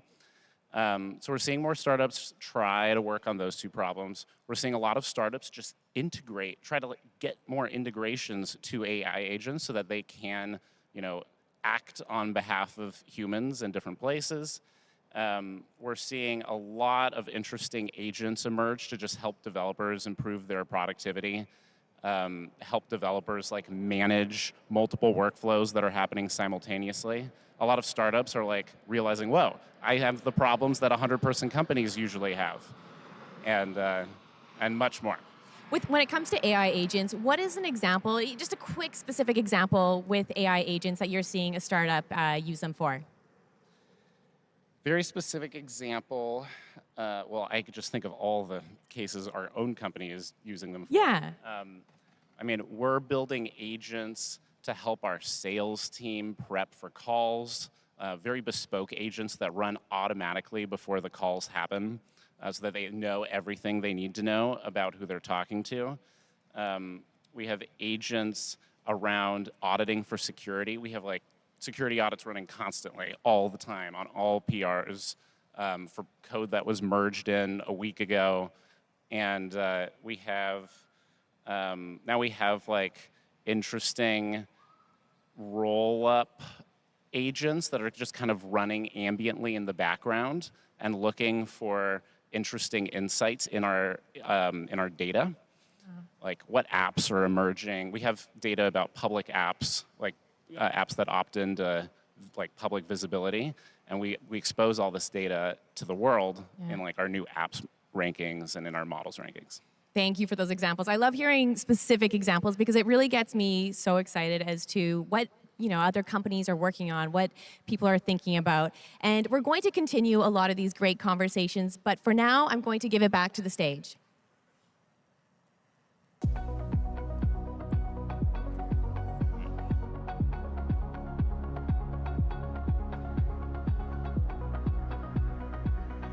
Thank you, Tiffany. We'll check back with you soon. AI's impact won't come from chatbots alone. The real breakthroughs happen when developers take open models and build on top of them, adapting them to new industries, new problems, and entirely new kinds of applications. That's why open models are so important. They give developers, startups, researchers, and enterprises the freedom to experiment, specialize, and push AI into new frontiers. So what happens when open models meet a global community of builders? Let's dive into our next chapter.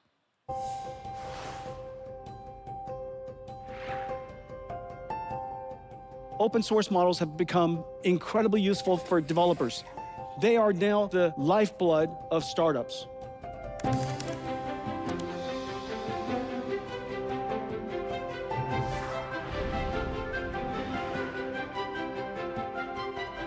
Researchers need open source. Developers need open source. Companies around the world, we need open source. And so NVIDIA is dedicating ourselves to go do that.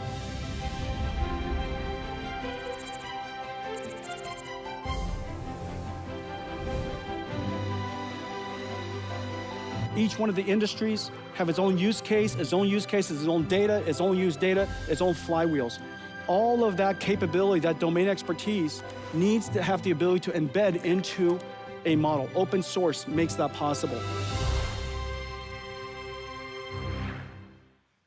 Here to discuss how open models drive innovation and expand the AI ecosystem are Aravind Srinivas, co-founder and CEO of Perplexity AI, Arthur Mensch, co-founder and CEO of Mistral AI, Robin Rambach, co-founder and CEO of Black Forest Labs, and Aidan Gomez, co-founder and CEO of Cohere.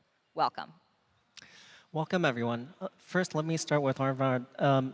You had a very, very successful launch with Perplexity Computer, and you've described it as a computer that should be, the personal computer that should exist in 2026. I wish I had that, where it runs 20 agents simultaneously. It helps you do a whole bunch of things. Tell us about your launch. Tell us how it's going. And tie that back to open models. How are you using them? And how's that helping the ecosystem? Yeah. So Perplexity Computer is an orchestra conductor of everything AI can do today. It runs in the cloud. And all the musicians in that orchestra is basically all these different frontier models, the connectors. They're playing a music that's equivalent to the work that you want AI to do for you on the computer. One other way to think about it, as a person doing work on your computer, what do you really need? You need a browser, you need access to the internet. So giving AIs access to the internet was the core idea of Perplexity. And then giving AIs access to the browser was the core idea of our Comet browser. Now we complete the puzzle where we gave them access to a file system and a code execution sandbox and 20 different models, hundreds of connectors, a lot of CLIs. Turns out when you do that, AI can become a director, directing all these sub-agents to do all your workloads for you every day, asynchronously, always on. So that is the core idea of Perplexity Computer. Open source has always accelerated new applications, and open models naturally fit into computer. We're already using models from Alibaba, the Qwen series, and we're going to be using a lot more. So models in our mind, and as far as computer is concerned, are just tools, just like the file system or the code sandbox or these connectors or the CLIs. Models are just tools. What actually matters is the orchestra. And how are people orchestrating computer today, Perplexity Computer? So many different applications. People are building their own mini versions of Bloomberg Terminal that's connected to their own portfolio that they have access through the Plat connector. People are building web applications that famously monitor the situation around the world, whatever is going on. Because you have access to the internet, you can create your own live streams of what's going on. You can build applications that pull internal context.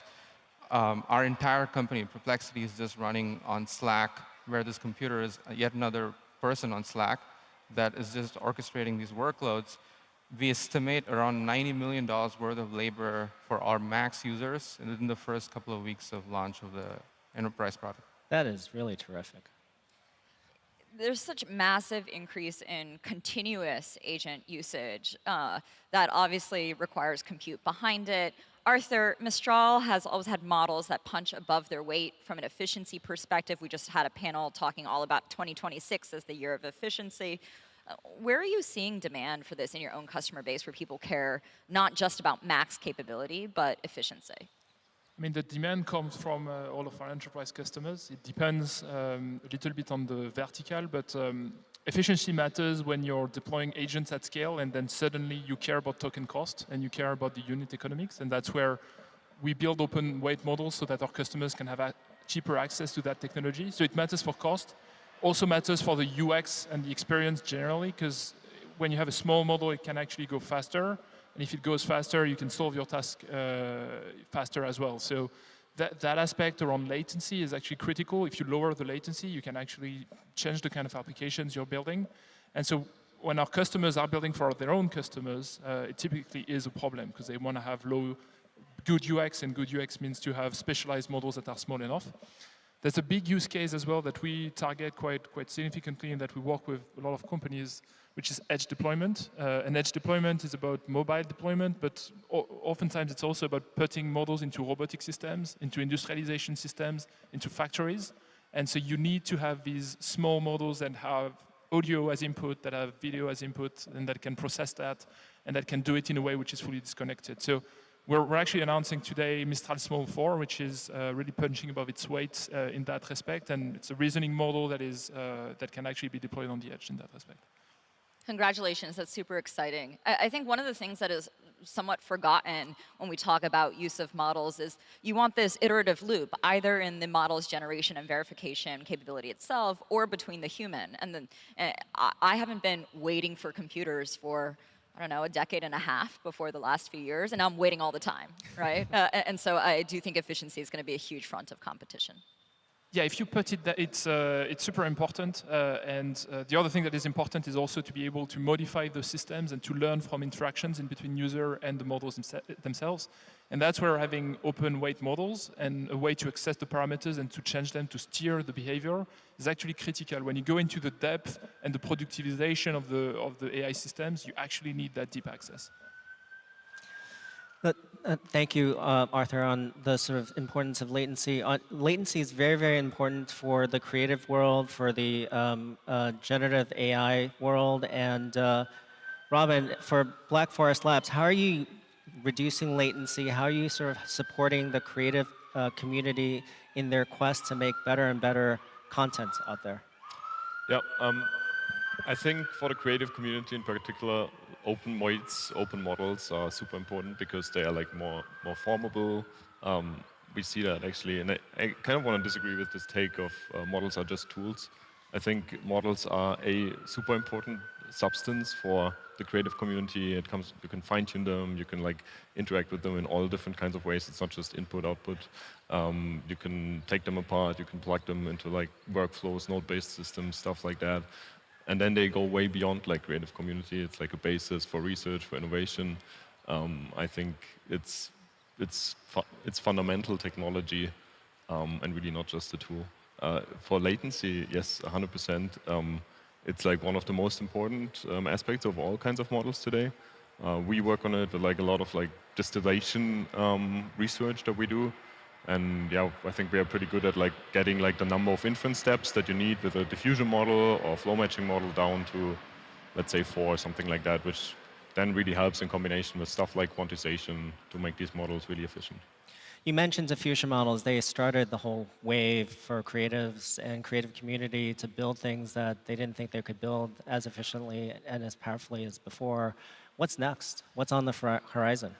Yeah, I think it's really interesting that we see how especially like visual models are expanding in scope from content creation to simulation to physical AI applications. And it's like the shared technology underneath is like, yeah, or the technology underneath is shared, right? It's like the same or very related modeling approaches, but we're approaching new scales of data, of models and multimodality that then enables these models to expand into what we find really, really exciting physical AI, simulation use cases, real-time video generation.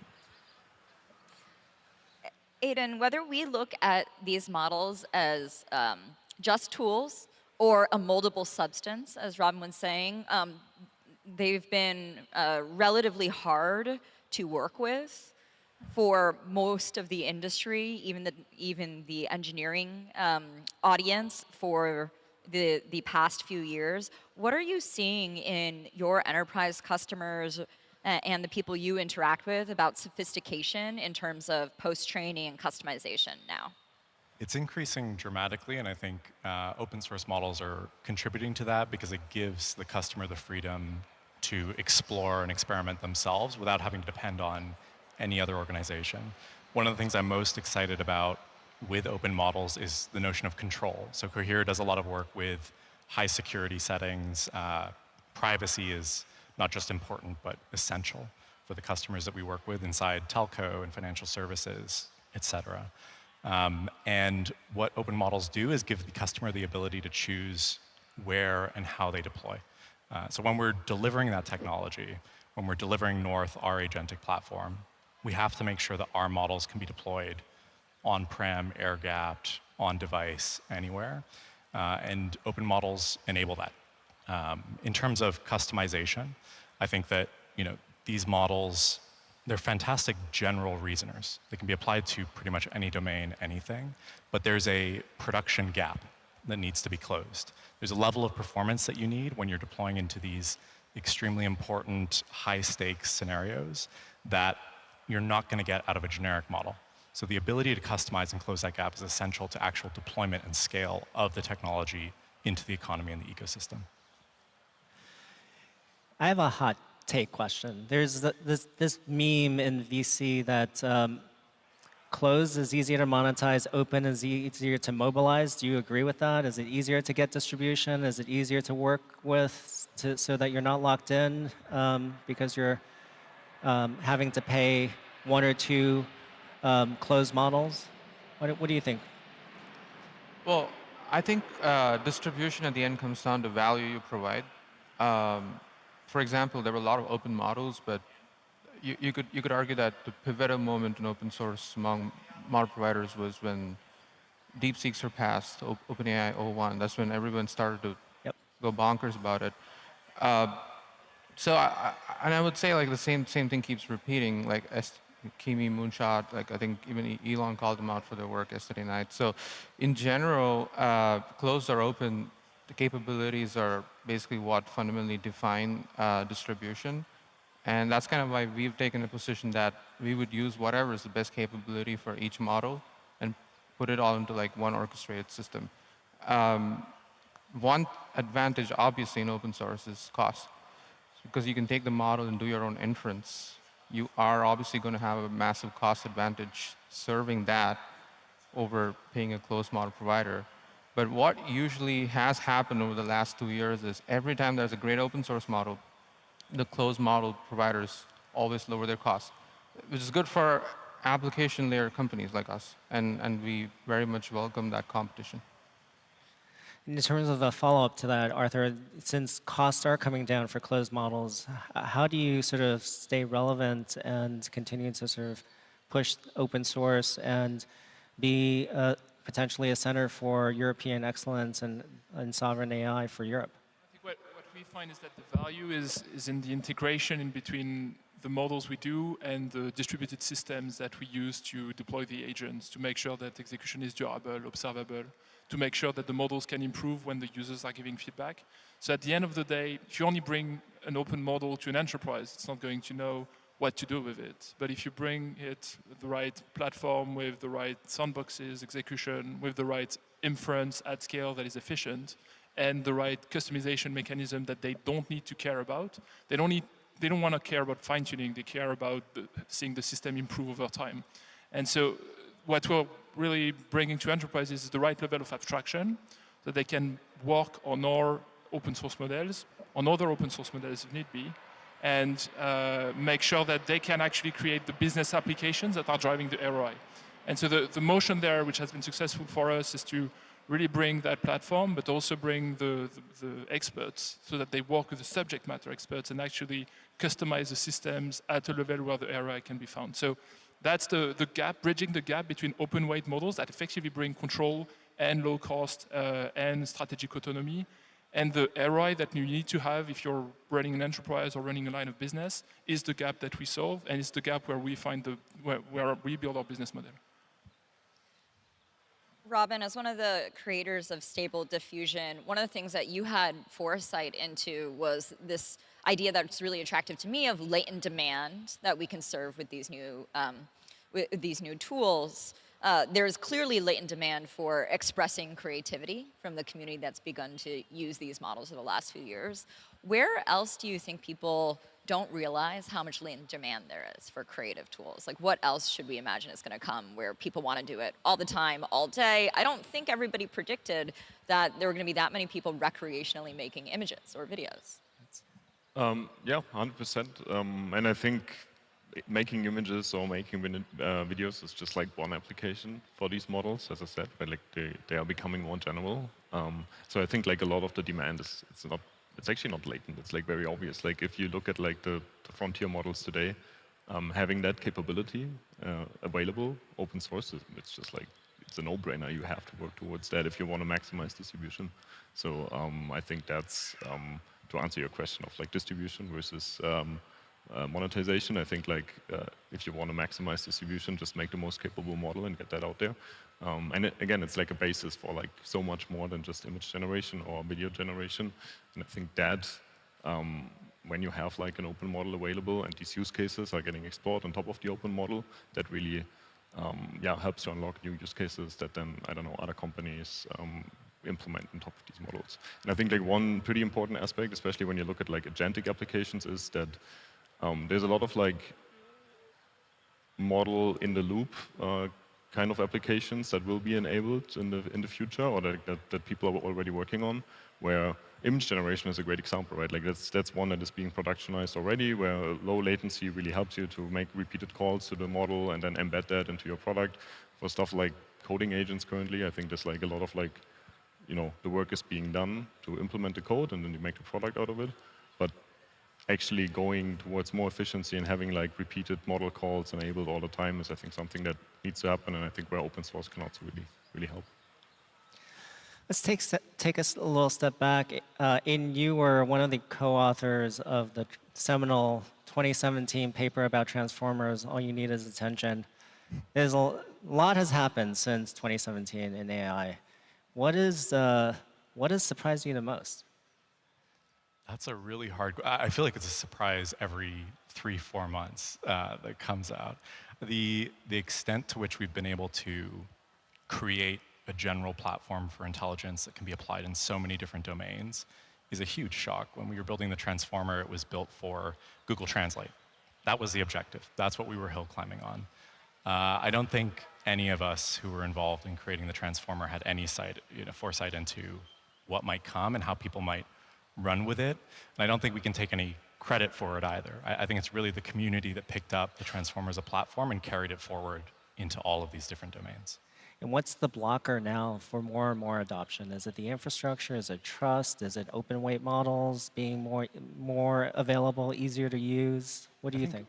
Market penetration on the consumer side of house, in terms of like the average person using these models, seems to be well on its way to everyone will be able to use this model in the same way that they used Google for search, right? That seems to be quite safe and steady and on a track towards success. On the enterprise side of house, in terms of deploying this technology into global economies, there are huge barriers. There's the trust barrier, there's the privacy barrier, trying to bring these systems into an organization, give them the access and authority to take actions that previously we would only be able to consider a human for. Those sorts of trust barriers, I think, are the ones that need to be overcome. Privacy is a huge component of that. Sovereignty is a huge component of that. And it's something that, at Cohere, we're super excited to make progress on. Great. One question, Aravind, that I have for you is you expose the ability for end consumers to choose models in all your surfaces, right? The conventional wisdom, at least in venture, would be like the users kind of don't care what's underneath the surface. Is that? But because I asked Robin, this is surprising. I'm like Aiden. I'm surprised by everything in AI. I like try really hard to lean into capability. I'm still like, wow, it's a shock every day. Do you feel like users care, or why do they care? What are you learning from that? I'll tell you an interesting stat. So first of all, Perplexity was started as a consumer company, but an interesting emergent outcome is our enterprise adoption is growing fast, even if we don't want to work on it. So one thing that our enterprise users are doing, more than 50% of every user, not just the organization, is picking different models every day they use the product. they love. Well, that's really powerful. They're actively Exactly. making that choice. Most Exactly. people are. Yeah. Okay. So they can. So at the beginning of 2025, my worldview was models are going to get commoditized, and towards the end of the year, and I think different frontier lab CEOs are saying this too, that models are specializing. Even within coding, people would say Claude Code and Codex are good at different things. And our engineers use both of them. So what's happening right now is models are specializing in different things. And so that makes the need for selecting models for different use cases very important. Of course, we're going to do that orchestration for you. But if you have a certain opinion yourself that this model suits my use case the best, you can go and pick it. And it's happening. The user behavior indicates it's happening. And it's one of the biggest value propositions of our app and our platform is that you don't need to feel locked into one vendor. And by the way, we are supporting both open and closed models here. Like on Friday, we brought up Nemotron, the latest open source model from NVIDIA. And they want to keep improving it. And we're going to keep putting all their newer versions on our app every time that happens. And that also unlocks a different kind of application, like people are talking about sovereignty and AI. You obviously need a model, but you also need the orchestration, the actual product that connects your internal data, web data, proprietary data, all these different tools, runs securely on sandboxes. Like that's the work we've already done, except we can do it all with open source models too now, and that'll unlock like enterprise on-prem or sovereign applications for us. All right, so what do you hope in 5 years, if we're sitting here, what do you hope will the open AI ecosystem will do for the AI economy? Sorry, the open space. The AI. open AI space, yes. So I'd say the reality is that enterprises, they don't really want to care about what's underlying. What they care about is indeed controlling the systems, knowing that nobody can turn it off, and they care about the things improving over time. And so to Aravind's point, today some of them still care about what model to pick, but eventually that's kind of a bug. It's just a sign of immaturity of the space, because what they want to have is really business applications that are solving their problems. And so when we use Mistral Vibe to actually do this kind of business applications and work with our customers to really create the software they need to operate their processes, they don't really care about it being open or it being closed. They care about having control. They care about if we are to disappear, they actually can maintain business continuity, etc. So that's the sovereignty part of it. So eventually, I think in 5 years, the technology and abstractions that are needed to operate agents at scale, reliably, in a way that is self-improving, etc., this is going to happen.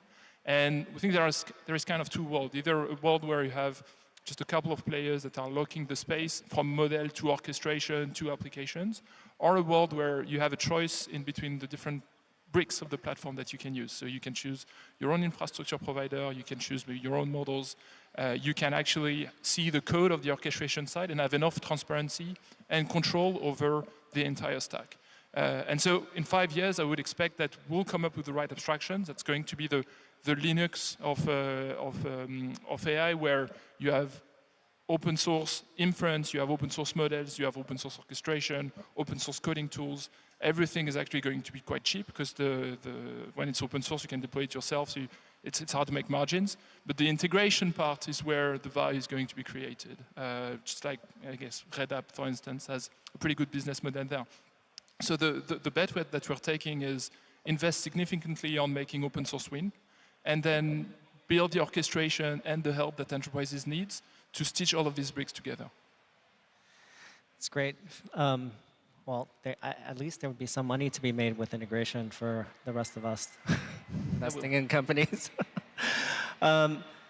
Robin, underneath Black Forest Labs, what open models are you using? Are they all from China, Chinese models, or are they all over the world? We are making our own models, so we are primarily using them. We've actually been working with Mistral for our latest Flux 2 model. So there's like a VLM component that is able to process the inputs. That's the Mistral 3 model. And then Flux 2 is like our own from scratch trained model architecture. And why did you decide to make your own model, since there's so many out there? I think our models are more efficient and better. So I think that's, I don't know, like our ambition is really here to push the frontier of visual intelligence and these visual generative models. And I think to your point of like, how do you monetize these open models, right? There's a lot of talk about like open source, but then also about like open weight. And I think there's a case to be made for new business license models around open source or open weight models in AI, because it is so resource intensive, obviously, that you have to find some way. And for us, it's actually been interesting. We have like a lot of like open weight models that we put out there. And they are contributing like the majority to our revenue. It's more than in our API that we host. And yeah, we keep iterating on it, but I think there is like a real opportunity to figure out something new. Thank you guys so much. This is a great panel and core to the ecosystem here at NVIDIA. I did not realize that the commitment to open ecosystem came with a commitment to cool, dark sunglasses. Alfred and I will sign up next time. You got to send a text, guys. Come on. It's about the community working on things together. Thank you, guys. Really appreciate it. Thank you.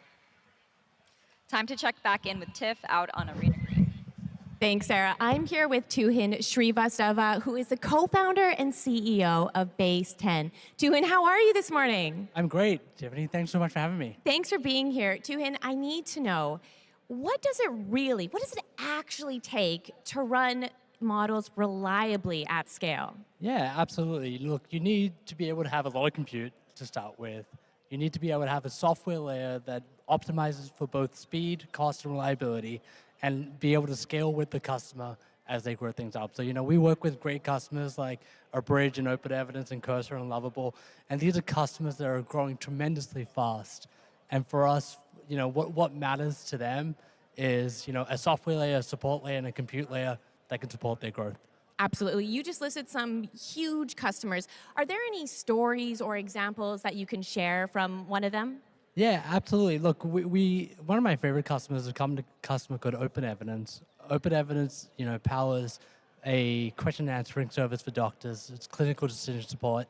They've been growing incredibly fast. And what does Open Evidence need? Well, they're being used bedside by doctors with patients. And what they care most about is reliability, so it never goes down, and speed. And how quickly can customers get their answers, or doctors and nurses get their answers at bedside?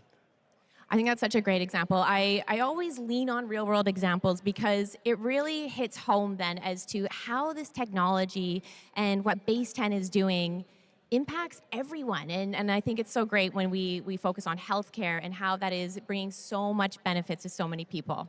Yeah, absolutely. And look, we're seeing that across everything from coding to healthcare to sales and go-to-market. Literally, we're seeing an explosion of AI in every application. Absolutely. You mentioned earlier speed, reliability, and cost. Where is the industry headed on all three?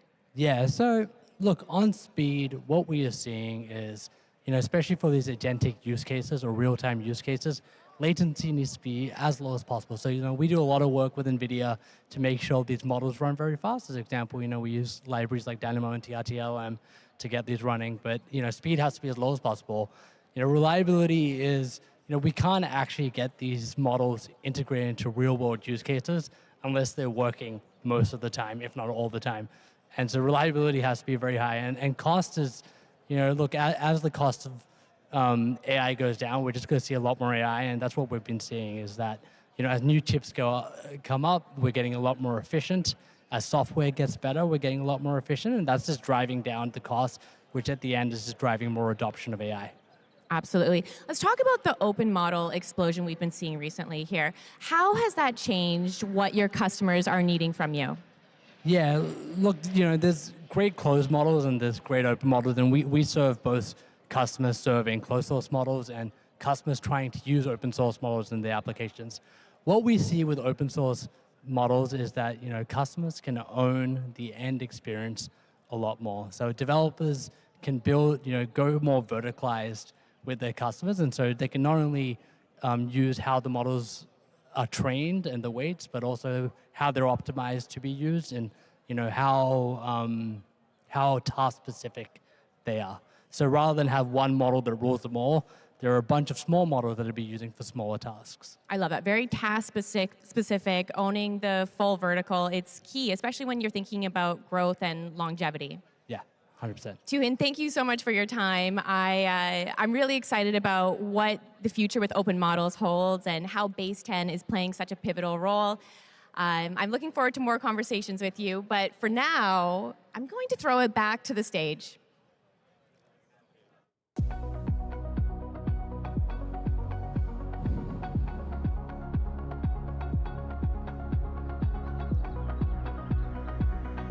Thanks, Tiff. Before we move on to the next chapter, a quick reminder for the attendees here. If you have a ticket for the keynote, head on inside and get your seat. You can still watch the rest of the pregame in there. For the past few years, most people have experienced AI through chatbots. But the next phase of AI is something entirely different. The reason the term agentic AI is going to be on everyone's lips is that we're moving from systems that simply respond to systems that can reason, plan, use tools, and take action. AI agents are capable of carrying out complex, multi-step work on their own today. And that changes everything. Frontier agentic systems have reached an inflection point for the usefulness of agents across the world and enterprises everywhere. There's 1 billion knowledge workers in the world. There are probably going to be 10 billion digital workers working with us side by side. You're seeing incredible compute demand because of it. In this new world of AI, compute is revenues. 30 million software engineers around the world will be AI assisted. There's the industry of applications that AI has created. It's a revolutionary technology.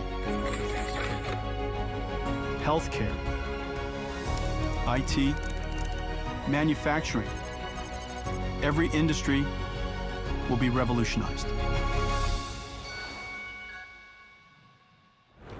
Agentic AI is where AI begins to do real work, and the builders pushing the frontier are here to discuss this with us today. Please welcome Peter Steinberg, founder of OpenClaw, Harrison Chase, co-founder and CEO of LangChain, Vincent Weiser, co-founder and CEO of Prime Intellect, and Sam Rodriguez, founder and CEO of Edison Scientific. Peter, we have to start with the man with the claws growing out of his head. You have created an absolutely viral phenomenon. Can you walk us through just a little bit of the story of what were you trying to solve and why do you think it resonated so much? Good morning. I was trying to solve, sometimes you just want to talk to your computer. Like I walk to the kitchen and I'm like, oh, I need to do this little thing. Hey, Janzen. Hey, oh my God. Good morning. Janzen, welcome to your own party. See you. Hi. It's like an all-star. Good to see you. Wow, what an appearance. What's going on out here? Look at this set. We're warming this up for you. This is incredible. Well, you guys don't get to watch it from the inside. I was just on the inside. Was it good? It's incredible, you guys. All these people are watching you guys. It's like, thinking like there are probably already 15,000 people in there. Wow. Well, they're really here to see you. No, they're here for the pregame show. This is just like the Super Bowl. The pregame show is better than the game. Or at least louder. We dance a bunch, so I'm sure you've got some prizes You guys for are everybody. awesome. Well, I'll tell you what, I got a lot to say. I've got to figure out how to get it all out, so I'm going to go prepare. But Peter, it's great to have you here. Likewise. You've started quite a movement. Yeah, it's giving me a lot of sleepless nights. And the NVIDIA team working with you? Yeah. They doing a good job? We were cooking last night. That's cool. That's cool. I'm glad to see you all dressed up and cleaned up, though. You were working all night. Well, sometimes you got to do what you got to do. Yeah, well, you should have, next time, have your claw do the work. We're working on that. Somehow the faster and the smarter the claws are, the harder we work. Have you figured that out? We work hard. We're in the critical path now all the time. I still, like back in the old days, I'll send off a project and I have to wait for people to work on it for like a week. Now I send off a project and they're back within 15 minutes. And so you're in a critical path again. I have a feeling, just like the internet made us all busier, I have a feeling AI is going to make us all busier. You are making us busier. Well, I'm definitely making you busier. You're building AI factories that all these great people are building companies on top of. So well, I appreciate that. Well, this is the Rockstar team. All right, I'll let you guys at it. I'll see you guys on the inside. Thank you, Janzen. Hey, guys. Hello. Wow, check it out. This is just like the Super Bowl. Thanks, guys. Thank you. Go stretch. There might be more people here to see you than the Super Bowl. Where were we? I'm going to ask this question again, Peter. Okay, you woke up and you're like, I got to talk to my computer. And then? You know, I wanted this since May. And to me, it was so obvious that all the big labs would be building it. And then months passed, and it was November. And there was still nothing. And I'm like, oh, do I have to do anything myself? And I just vibed it into existence, basically. And then ever since, it's been a rocket ship. But clearly, people want AI that actually does things. Like, you have your own identity. And now we're heading into a future where we make this possible.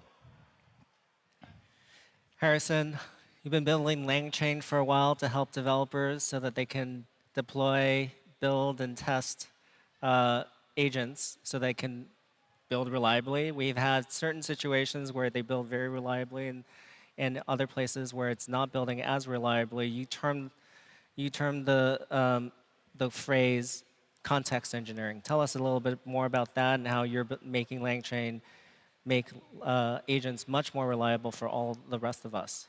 Yeah, absolutely. Excited to be here. And we did not coin the phrase, but I like to think we were pretty early on board that ship. But you can take credit. No. When agents mess up, they mess up usually because the LLM inside messes up, and the LLM inside messes up usually because it doesn't have the right context. Sometimes it's just not smart enough as well, and hopefully everyone here who's helping build models will help make them better. But oftentimes they mess up just because they don't have the right context. And so a big part of getting agents or agentic systems or even just LLM systems to work is giving them the right context. And the interesting thing is we've seen kind of a transition from manual context engineering, where you pipe certain data to the LLM, to letting the LLM do more and more of the context engineering for itself. So letting it call tools, letting it decide what to remember, what to pull back from memory. And so everything's just context engineering at the end of the day, but the exact shape that it's taken has changed over the last few years. How has developers sort of changed over the last year or two as agents have become much more capable? What are they building on top of LangChain? What are they trying to do to sort of make sure that they have the right harness to build upon? So everyone always wanted to build this idea of an LLM running in a loop and doing things. And if you remember like AutoGPT from like 3 years ago, that's what it was. And the issue was the models just weren't good enough at the time to do anything reliable. And so we built a bunch of kind of like scaffolding around it. And from when LangChain started to maybe about a year ago, a lot of our focus was on things like LangGraph, which are these more deterministic kind of like scaffolding around the model. Recently, we've seen that with Claude Code and OpenClaw and things like that, the models are now just good enough to run in a loop and do things. And so a lot of it has become what we call kind of like harness engineering. How do you build the harness around the model? Because it's not like not everything's going to like collapse into the model, but the model will do more and more. And so the harness and the environment that it interacts with is really important. And so we've seen a big shift towards harness engineering in the past few months. Vincent, you're helping a lot of people improve quality where the agents are still not yet sufficiently good. How do you decide with a customer where it's the harness or where it's the model itself? That's a great question. Yeah, so for the context, like with Prime Intellect, we train agentic models and help customers to do so. And I think from like context engineering, I think there's a lot of work needed to basically scale reinforcement learning to make the models really good on the specific harness, on the specific use case. So I think the like Claude Codes of the world are great examples where ultimately having the harness and the shape of the terminal and scaling RL within that and then rolling it out to the users and using those production traces to further improve the model, I think it's like kind of like how you really scale agentic capabilities of models. And I think for different customers, like they care about different things. So we have like some customers who train also very general purpose agentic models. For example, one of our customers trained Trinity, which actually is like the, I think, second most used OpenClaw model on open routers. So like those models, for example, are intended to have very wide use cases, but then others have a very narrow use case of, for example, automating spreadsheets and accounting. And then they just create the RL environment for that and scale within that, but then also by rolling it out and having the users interact with it, there's more opportunities to basically scale the capabilities much further. One of the big questions about extending agents as they get more long horizon and in different domains is verifiability, right? It's sort of pretty intuitive that in math and code, even in perhaps parts of science where you can do experimentation, which we also want to talk about, you know what the answer is. How do you think about the next domains where there's some intuition on how to verify? I think actually a lot of domains have some measure of verifiability. I think actually one of the ones I'm most excited about is sort of like automating AI research itself, which I think is also like a segue to Sam's work on automating science. And I think that will really also take agents, I think, to the next level. It's like, I think, having agents on the fly self-improve, like to figure out their specific environment and their context. Like I think, to some extent, I think models are still stuck in this like static model era. And they're not continuously learning yet. They're not continuously improving yet. And I think that will be one of the, I think, most exciting areas. And I think once, like with, I think autonomous AI research, I think we'll move to a point when one can like synthetically generate RL environments and synthetically scale RL, for example. But I think over time, I think we'll probably like automate all of AI research. And I think that will probably really like get agentic AI capabilities to the next level.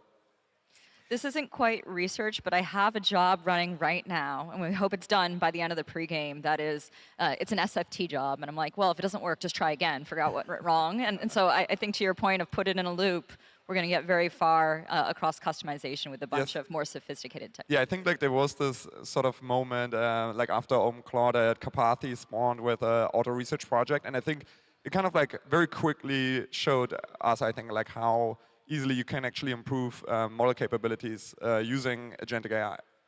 Alfred?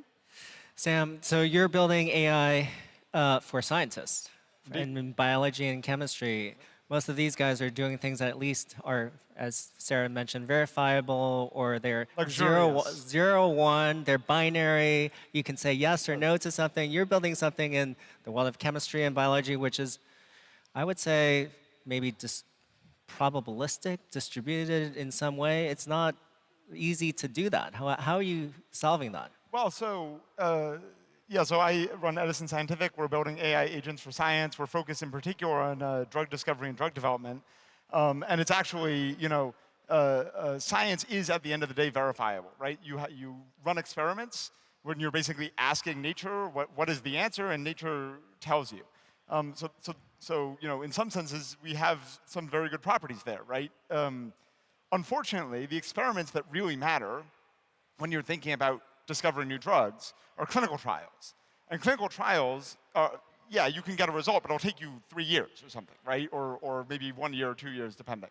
And so you really just have to find proxies along the way where there are subtasks that are verifiable, right? Where you can get evaluations from human experts, and then kind of bootstrap that way towards something that is capable of doing science at a human level, right, at the same level as expert humans, or maybe better than expert humans, but maybe not like full superhuman. And then ultimately, by putting it into a loop, which will take much longer, but by putting it into a loop, you can maybe get to like the full superhuman level, right? But I think this is just like one of the problems, like the more general problem here is just when you want to interact with the physical world, right, with the real world, things in the real world take time, right?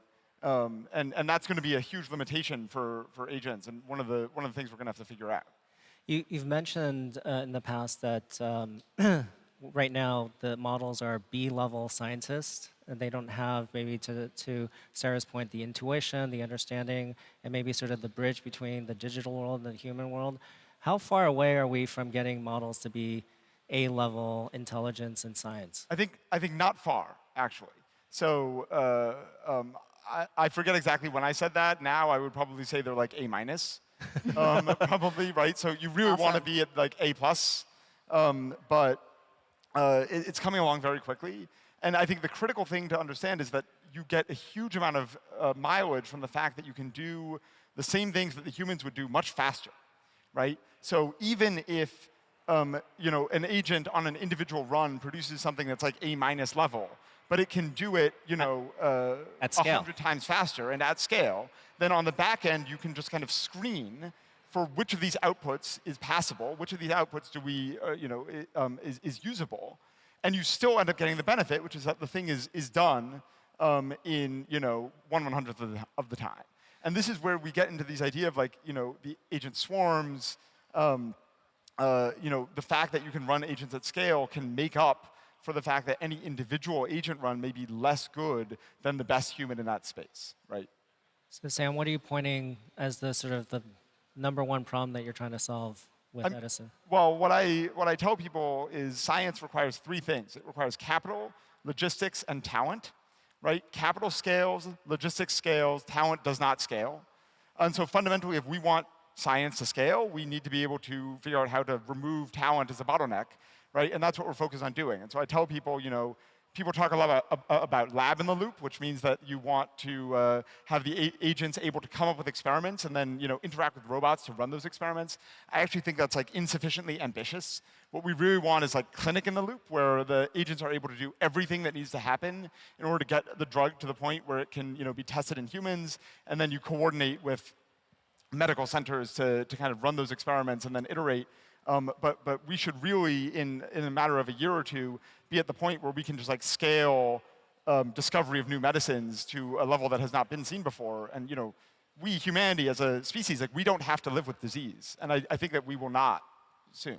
That's a great vision for the future, where we don't have to live with disease and everything is happy and sunny like we are here today. I think AI for science, and in particular medicine, is great as a field to think about, not only for its, you know, impact on us all, but also because it helps us imagine the level of ambition we should have in every domain, right? I think intuitively, Sam's like, well, you know, we can solve these problems. We need a lot more science, and people understand that. We just don't have the capacity. Peter, you are hopefully living in a future, a year or a few years ahead of the rest of us. Everybody wants to know, like, well, are you working less? You kind of sound like you're working more. What are your claws doing for you? Like, what is it going to be like for all of us when we've really optimized our claw setup or whatever's next? Yeah, I don't think we're going to be working less. I'm sorry. The future is just too exciting. I think we can work on more interesting things. Mm-hmm. You know, like maybe model side A-, but they can already do a lot of the things that are a little bit more tedious. And then, at least when I look at the field of how software is being built in the future, because OpenClaw is also very much a prototype on how to build software much faster than in the classical ways. All these boring things that would have taken me so long, the agents can do now. And ultimately, I have to do more of the hard thinking, but I can move so much faster. We can move so much faster and keep it more interesting. What's a boring thing you no longer do, or you do much less of? Writing code. Now I think about the shape the code should have, or the features I want. It's actually now much more of a challenge of saying no, because things are so easy to like be prompted into existence, but you still have to think about all the ramifications, like where do you actually want to go? Like people talk about 10x, I think that's even underrated in software to a degree. But there's so much more still that's hard, where agents are just starting to also become useful. Like you know, when I use Codex, I don't just do software, I also do all my knowledge work now. Like I don't click through Slack anymore, my agent clicks through Slack, finds all the threads, correlates it with my email, maybe some issue tracker, GitHub, and then tells me exactly what I need to do. And I can run 5 of these in parallel, and then just focus on the things that are really interesting. So the whole field of knowledge work is completely being transformed. And right now you see there's companies who really get it, and there's so many companies where the gap between what we could do and what is there is wider than ever.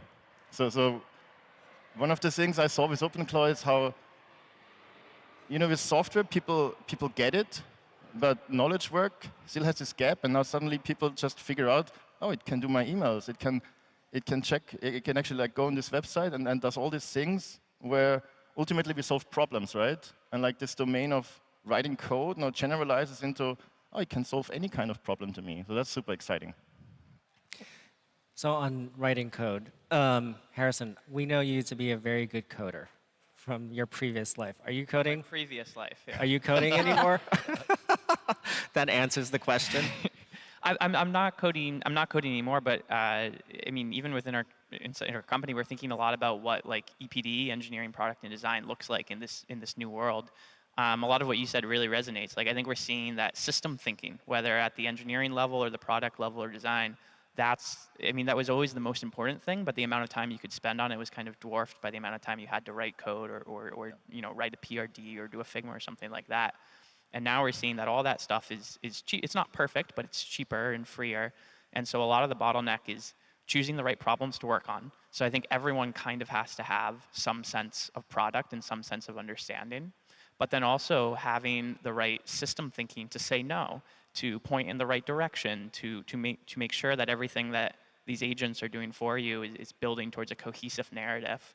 And I think we're seeing this play out mostly in kind of the engineering space, because the models are really good at coding, and also the environment for coding is pretty buttoned up. You've got your GitHub repo, you can pull it down, it's all there. If you think about knowledge work, there's so many different systems you have to integrate with. It's less clear what kind of that environment looks like. But we're seeing a massive shift in EPD. How do you hire differently now that that shift has happened?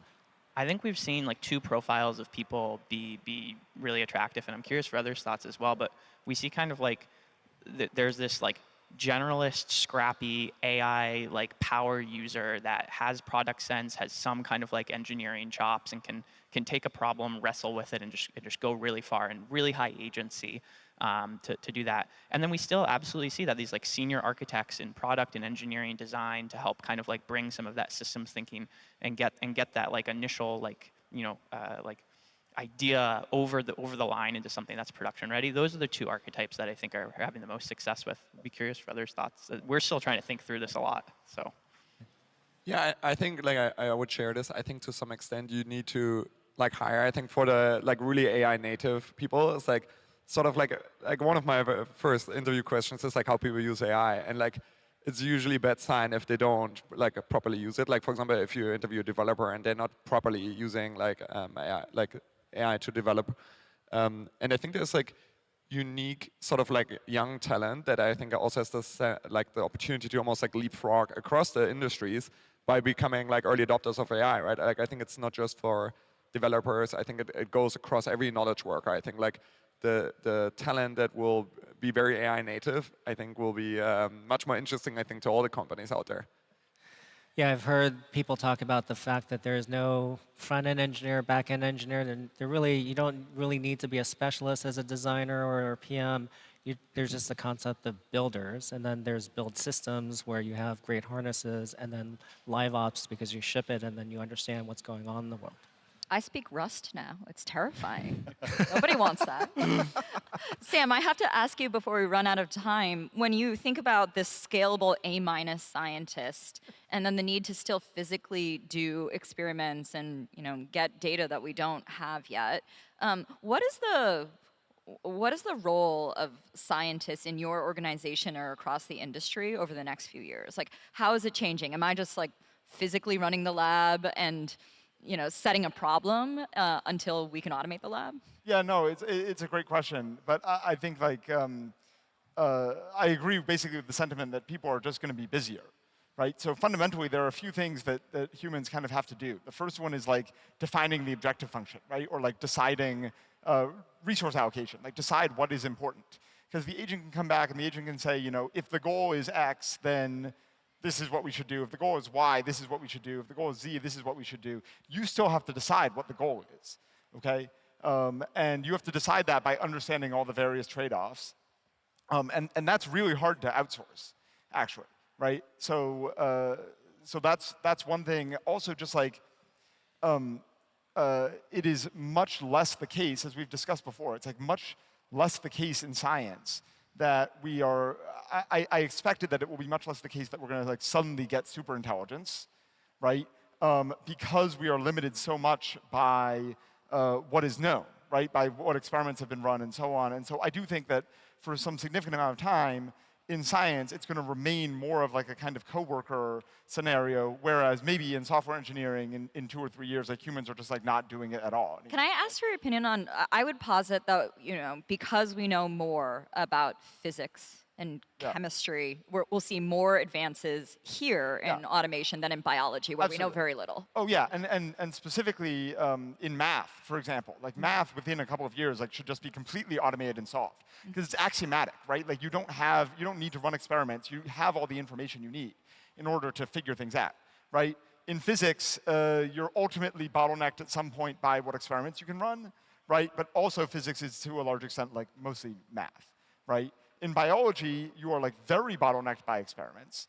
And so what the models can do is they can help you to decide what experiments to run, right? Anyone who thinks right now that we are running the best experiments that we could possibly be running has never done biology research before, okay? Right? Like, you know, the way that we allocate resources is definitely not optimal. However, even once we have optimal allocation of resources, the experiments will still take time to run, right? I really resonate with that. And in general, I just think that every problem has a solution, but every solution creates more problems, and we're going to discover new problems. You guys are solving so many different things in your respective companies, and you know, well, you're going to continue to solve things. None of us are thinking that we're going to work any less because there's just another problem to solve, another problem to solve, another problem to solve. Thank you guys so much. This has been a great discussion. I do feel an unfortunate sinking sensation where I'm like, I have token anxiety, my throughput is not high enough. I'm going to be asked to do more intellectual labor, but it's okay. It's balanced out by the fact that we're all going to have great software and solve medicine, but you know, it's a mix. It's not a, I guess, a hang out on the beach mix. Peter, I will ask one last question because I think there's some really interesting announcements and work you've done with NVIDIA. Like, how do you think about the pervasiveness of the adoption of these individual like clause setups? You have, you know, companies in China saying like, come into our shop, we'll set it up for you. Do you imagine that's because of the privacy, because of the tool access, because people want to talk to their computers and their own data? Like, what's the driving factor? I think it's like, I try to make it fun and weird, and people are curious, and then people try it out, and most haven't really experienced AI in that way. And suddenly you have a friend on Telegram or WhatsApp that can actually do things, you know, that it changes how people think about AI. And I think this is what excites me the most, because in this world where we're like having these rapid changes that are coming upon us, more people need to play with AI. You know, it needs to be something fun and something that I can use to help me, because we're still so early. There's still so much we can learn about how to automate all those things, how we can transform companies. So that's what excites me the most. Thank you guys for such a wonderful, exciting discussion. We unfortunately have to wrap it up here, but thank you. Thank you. Thank you. Thank you. I love that the answer to a practical question where I asked about the utility was like, actually, it's great to tinker with. It's really about the claw energy. Let's check back in with Tiffany. Tiff. Thanks, Sarah. I'm here with Bill McDermott, who is the chairman and CEO of ServiceNow. Bill, the first thing for me that comes to mind when I think about ServiceNow is around agentic AI. And I want to get your take. How have you seen this shift from conversational to agentic AI happen, especially when it comes to enterprises? Well, Tiffany, first I have to give so much of the credit to Janzen, the one and only Janzen, the GOAT. It's an honor to be here celebrating this like pre-Super Bowl party of technology. So ServiceNow could never have been the company we are without Janzen and without NVIDIA. We started building models together 7 years ago, and we're busy at it, whether it's you know, the GPU factory that's running businesses all over the world are now really moving into inferencing because, as you said, the agents are playing such an important role in running companies. Models are super important and powerful, but they're just expensive advice if you don't put them into action. And that's where the workflow combined with the power of NVIDIA really comes into transforming companies. Absolutely. The key word is putting them into action. What are some examples of that? Some examples of AI agents that you've really seen either help your own workflow or maybe some stories you've heard? Yeah, sure. In our company, for example, 90% of the tasks that used to be done by humans in customer service or HR service delivery are now being done by agents. We have prioritized making sure people stay gainfully employed and retraining, retooling, and reskilling them, so they've done even more important work. But no one's denying the power of the autonomous enterprise. Anything that's non-differentiated work will get done by agents, and that's just a fact. So companies have to get in front of it because it's coming really fast. If you look at companies like Rolls-Royce reinventing manufacturing, or, for example, Bell Canada rethinking customer support with agents across their 22 million customer base, it's all now being done by autonomous agents. Adobe, we could talk about so many companies, including the great NVIDIA, the most valuable publicly traded company itself. We're so honored to work with NVIDIA and have our agents busy at work helping them be an even greater company. Absolutely. And I want to re-emphasize that number. You said 90% internally when it comes to certain tasks. That's incredible. Yeah. And I love that you really, with that, as you mentioned, prioritize then upskilling and focusing on different ways individuals can be innovative and what's really coming next. Yeah, it's so important because if AI isn't in service to people, what good is AI? So we have to really prioritize the impact it's having on people to give people a better life. And it's all possible, but we have to prepare for it, we have to plan for it, and really get busy on it right now. As an example, in our org charts, everybody has an AI agent in their pocket working for them. So whether they're on the move or they're in the office, they have an AI agent. We're now building AI specialists. So you could have an AI specialist, an HR specialist, a security specialist, and they're being orged into the org chart and the fabric of the company itself, not as something to look down upon, but something to really lift us up, make us more productive, help those customers win. And when you do that, your company is going to be thriving, growing, prospering, and creating jobs and opportunities for everyone. Absolutely, I couldn't agree more. I love the general theme of our conversation is upskilling, using AI to really find the best ways it can be productive for your entire team, for across the entire org. Sure. Well, in our case, we're pretty lucky. We just believe in NVIDIA and in Janzen, so when they're on a move, whether it was training or inferencing or building the whole factory to reinvent every single data center around the world, we just leaned into that and believed in it. And I believe in him and NVIDIA now more than ever, so I'm just psyched to be a part of this program. Wow, well, Bill, I think that's a great note to end the conversation on. Thank you for your time. Thank you. Stay tuned, we have one more conversation coming up, but first, let's take it back to the stage. Thank you, Tiffany.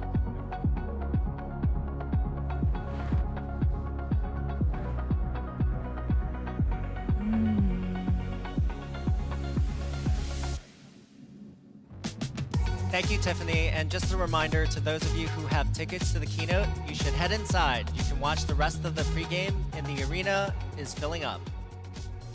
AI has gotten really good at understanding language and images. Now it's learning how the physical world works. Chatbots had their moment. Now it's physical AI's turn, enabling new possibilities for robotics, autonomous vehicles, intelligent machines, medicine, areas of all kinds. This is AI's breakthrough moment into the real world.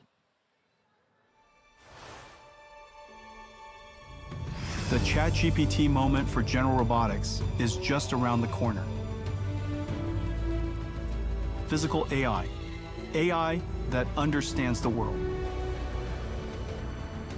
Everything that moves will be autonomous. It starts with the ability to learn to be a robot. You could teach them. They'll learn from you.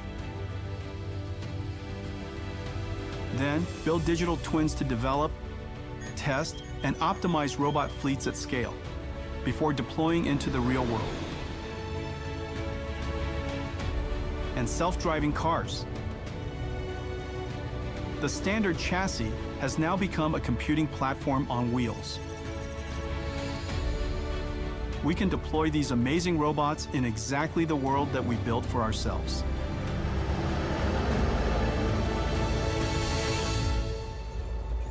This will be the largest technology industry the world's ever seen. And here to discuss how AI enters the physical world, Raquel Erdison, founder and CEO Wabi, Giacomo Corbo, founder and CEO PhysicsX, Deepak Pathak, founder and CEO Skilled AI, and Daniel Nadler, founder and CEO Open Evidence. Raquel, I love what you're doing. I grew up in New York City and I don't drive. Well, I've had to learn how to drive coming out here, but my brother still doesn't know how to drive. And you're building autonomous vehicles and you're doing it not just doing the brute force way, but you're doing it with simulation as well. Tell us a little bit more about what you're doing at Wabi. Yeah, so at Wabi, basically we have, we are pioneering technology for verifiable end-to-end systems and simulation first, where you can really build a solution that truly scales, and that where you can actually also prove the safety of the systems that you can deploy in the real world. We started with self-driving trucks, which are really highly performant on the road and doing commercial operations. And we recently announced that we are also entering the robotaxi market with a very different technological approach where a single brain can actually really drive all these different form factors. So it's a pretty exciting time for us. And what do you see as the frontier problems that you're still solving on autonomy today? Yeah, so if you look at really what you want is a physical AI platform that can truly generalize, because these are physical AI robots that no matter what happens on the road, really need to work and do the right thing. So what we are really doing now is just scaling the technology, deploying commercially, driverless with our OEM partner Volvo, which is what you're going to see next, or one of the next things from the company. And really, you will see our beautiful new robotaxis soon. So, we have a partnership with Uber where we are going to deploy a minimum of 25,000 robotaxis. So this is really the next level of scale that you're going to see over the next couple of years. What, 25,000 across the world in certain areas? What parts of the world? Yeah, great question. So we haven't unveiled yet what the first market is, but definitely we plan to be a global company. Now we will start with the markets that make sense, right? But yeah, you will see at some point, technology from Wabi, even beyond, I would say self-driving and transportation, which is, thanks to this physical AI platform, a really exciting time to bring robotics everywhere. Great, thank you. Giacomo, PhysicsX works with customers in a bunch of different, very real-world domains, from oil and gas to semis companies. When we think about the models we have today that are quite, by nature, approximate, like what's the room for that and our foundation models today and traditional physics-based simulation? Well, maybe to start with, like we're building a new engineering simulation software stack, one that is trying to move the world of a lot of industrials and the engineering, manufacturing, production that happens within these companies to simulation by inference. So, to your point, today, a lot of engineering and being able to predict physics and behavior runs through numerical simulations. They are approximate. We only understand so well the phenomena that are being predicted, and better improving those runs through first principles scientific discovery. But they're also incredibly slow. And so, being able to move that to inference means that, we can do prediction anywhere between 10,000 to close to 1 million times faster. But we can also sort of embed, that very fast prediction into places where you can't do high fidelity simulation. So in control applications, and the rate of improvement now for us to be able to do simulation and, runs through data generation rather than scientific discovery. Like the thing that is sort of powered, whether it's LLMs and agents, everything around robotics as well, and embodiment-free control, is scaling laws. And one of the things that we've established over the course of the last 24 months is scaling laws holding in this domain as well. And that, I think that changes everything for industrials. That's super exciting. I think something that is not intuitive to folks who work outside of the hard engineering domains is that actually it is a computationally bound field, right? Because I think of AI as being incredibly compute intensive, but it's actually much more efficient and much faster than some of the approaches that actually dominate today. And it's worse than that. It's because you're generating simulations that can take multiple days. If I want to simulate the combustion inside a large jet engine, it can be 500 hours plus. If I want to be able to now, understand what combustion looks like under, leaner conditions, 1% leaner conditions, you can blow that simulation time up by an order of magnitude. And it becomes completely intractable to design things when things are so compute intensive, when they take so long. But what's worse is that there is no such thing really as reuse for numerical simulation data. And one of the things that's changing here is the generation of numerical simulation data to generate the training corpus that I need to be able to bring, to have AI models that understand physics and chemistry at the fidelity required for a lot of these applications. These things can be fine-tuned and steered into new domains and applications, but that paradigm shift of having a training corpus to train models is something that's entirely different from what engineering sits on today. Genuine curiosity question. Did your customers keep all of those simulation results in reserve, and is it just about accessing them, or did they throw them away? The cost of storage being non-zero means that that data is systematically purged, yes. Oh, man. Data being systematically purged. Deepak, some of the things that you've shown us at Skill, where you can train a new robot that you've never trained on before and make it work and do things that it never was taught to do. Is it really, are robotics, is it generalizing? Are your models generalizing? Is it true that it's generalizing? Yes. So at Scale, we are building a general purpose brain for robots, which means that any robot, any task, one brain. So as you mentioned, Alfred, this is absurdly general. Just to put in words, the same brain controlling a humanoid in a kitchen environment, the same brain controlling a quadruped dog going around in busy areas, the same brain making a robotic arm cook an egg or omelet. Now, it is generalizing, and as you can see in the results we have released, you can put a new robot, you can either change the shape of the robot by removing limbs, it can adapt on the fly. But the key question is why? Why are we even going so general? Because it's so much beyond even humans. Even humans control only one body. And the reason for that is data. I very much agree in the previous points that data is scarce. In language, vision, speech, we had the luxury of having lots of data and being able to just apply the wave of AI and all these models to the next field, next field, next field. But in robotics, data itself is a problem. And by having this brain so general, we can improve it with data from any kind of robot. No matter, we don't differentiate, we don't distinguish, we are not partial. We can use data from a humanoid acting in a kitchen, even a quadruped going on a road, learning something, helps other robots do new things in the background. And that is the main thesis behind this approach. And through your approach, are you able to explain how you can rip off a limb and it still adapts? Can you explain how that happens, or is it just the model is just doing it? So the key idea, the key difference in some ways is, so if you have heard the term in-context learning in language models, right? Now this term in itself is only about 3-4 years old. In the whole history of AI, you would never, and Raquel here has also been a professor, so she would say this term was not existent. We always were training models to be efficient at learning. But turned out, when we made these models learn at big scale, learning efficiently just emerged as a property. So you can learn by showing you a few examples. And that is what is happening here. So these general brain models, it's not like they have learned across every single body ahead of time. They are adapting on the fly.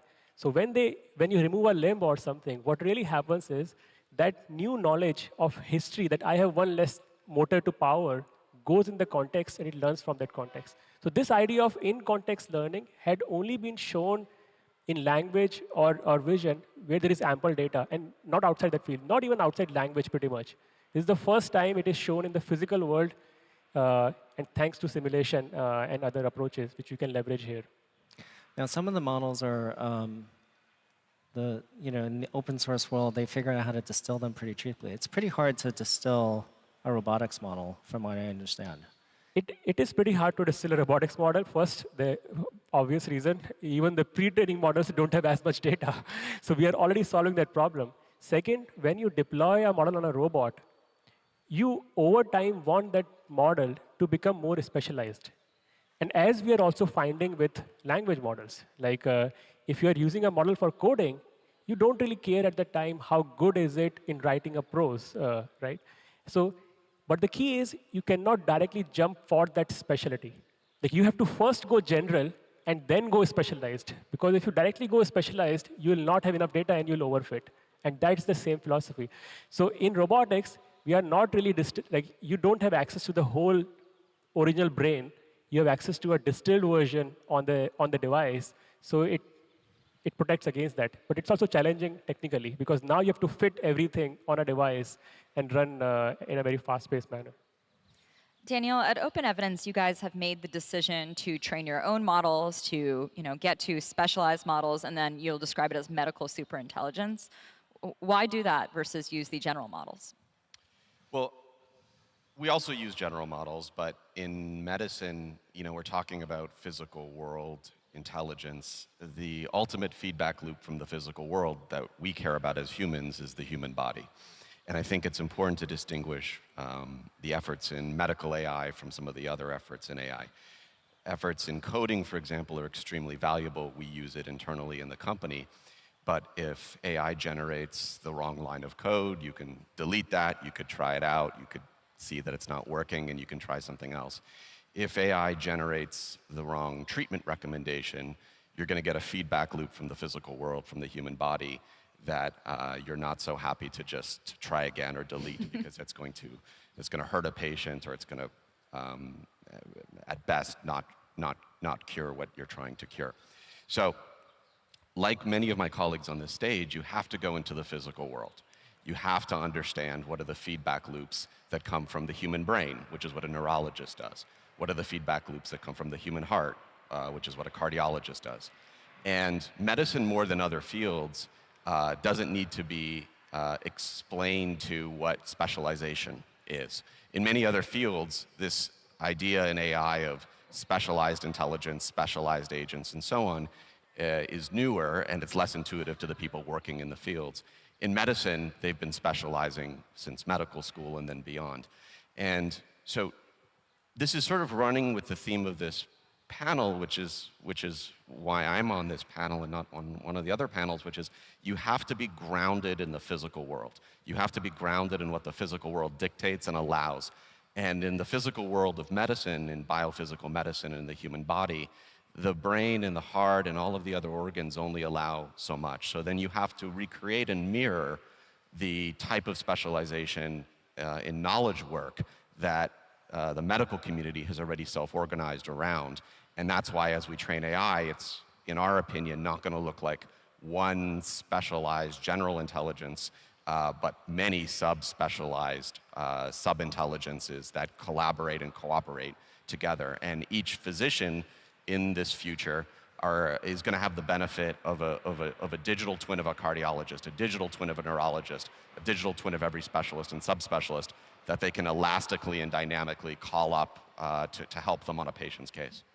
Yeah, it seems obvious why consumers should want trustworthy medical AI, but I think what you're describing is actually a model of medicine, that is, to me, idealized, which kind of actually looks like the way models work today, right? You have a router, you go to an expert model that is better at this particular task, higher performance. Maybe you can just restate why you think these, clinicians and doctors who did go to medical school and specialize need AI at all, right? They have a bunch of this knowledge themselves. It's a great question. So I would actually argue that in the 1920s, when the tools of medicine were gauze and scissors, they probably didn't need AI. What's happened in the last 20 or 30 years is this golden age of biotechnology, where we've developed all these tools, these drugs, which are tools for physicians that extend their toolkit beyond the gauze and scissors that you might see in a World War I film. But there are too many of these tools now. If you speak to any physician, they'll say there's 10 to 20,000 FDA-approved drug compounds. They all interact in ways sometimes which are benign, but in other cases which are very harmful to the patient. The combinatorial of 10,000 or let alone 20,000 FDA-approved drug compounds is nearly infinite. Medical school as a vehicle, which is a 4-year program, doesn't allow any more physicians, human physicians, limited by the wet brains that we have in our skulls, to cover the enormous surface area of biomedical knowledge. So it's this sort of tension that, on the one hand, it's this phenomenal accomplishment of the human species that we've developed all these drugs, that there are 2 new biomedical papers being published every minute, 24 hours a day, that there's 40 million biomedical papers published in the world medical literature. And it's only going to accelerate. It's accelerating. It's doubling every 5 years, even by the most conservative estimates. By liberal estimates, it's doubling every 73 days. No matter what it is, even if it's every 5 years, they can't just stay in medical school. They can't, even if it were every 5 years, they'd have to just stay in medical school, which is a 4-year program for the rest of their life. That's not feasible. And even people who went to medical school 20 or 30 years ago, they've all had this moment of studying 12 hours a day. They're tired, it's the end of the day, and they wish they could just have a twin. People have had this thought long before Janzen was talking about digital twins, which is why Janzen is so right that the future is digital twins. I think we've all had this thought in grad school, if I could just have a bunch of twins of me that could learn this material, grad I school could go today. to yeah, what's grad school today? Yeah. But for those of you who remember what grad school was, we've all had that experience. I wish I could just have a copy of me that could learn this material and know it, who I could sort of elastically call up the next morning when I have the test. Well, that's the experience of physicians. The next morning they have the test. The test is the patient. It's a patient who exists in a body. The body exists in the physical world. You can't just delete the generated line of code that doesn't work. The feedback loop might be catastrophic. So we need to help physicians help patients by giving them digital twins that can help them learn all this material. Can I follow up, Daniel, on one thing that you've done twice? You've done this twice. This is your second company in AI. This is AI for medicine. Your previous company was Kensho AI for finance. How are you building these 2 companies differently, Open Evidence and Kensho? Well, one of the gentlemen on the stage here prior was with me at Kensho. So first of all, it's great to see all these Kensho alumni starting their own companies. Harrison from Lang Chain and Mikey Schulman at Suno and Martin, come on, all these guys. I think the world has changed so much that it would almost be easier to enumerate the overlap than to enumerate the differences. The overlap involves, there's still a venture capital landscape. You need capital. That kind of is the end of the overlap. Everything is so completely different today. I've learned nothing. I've really had to start from scratch all over again. The technology that exists that you can presuppose today as your starting level, I think you're going to, and this is maybe still, I don't know if this is a heterodox statement or it's not, but I think you're going to have some of the most valuable companies in the world 10 or 15 years from now have sub 100 employees. And I think the world's not prepared for that. Take Open Evidence. We have sub 100 employees, and 300 million Americans this year are going to be treated by a doctor who used Open Evidence in the loop. So, we're talking about each employee indirectly supporting 6 million patients. I mean, the scale is unfathomable. That's directly a result of what Janzen and NVIDIA and these tools and the people who develop on top of that technology have enabled as the new starting point.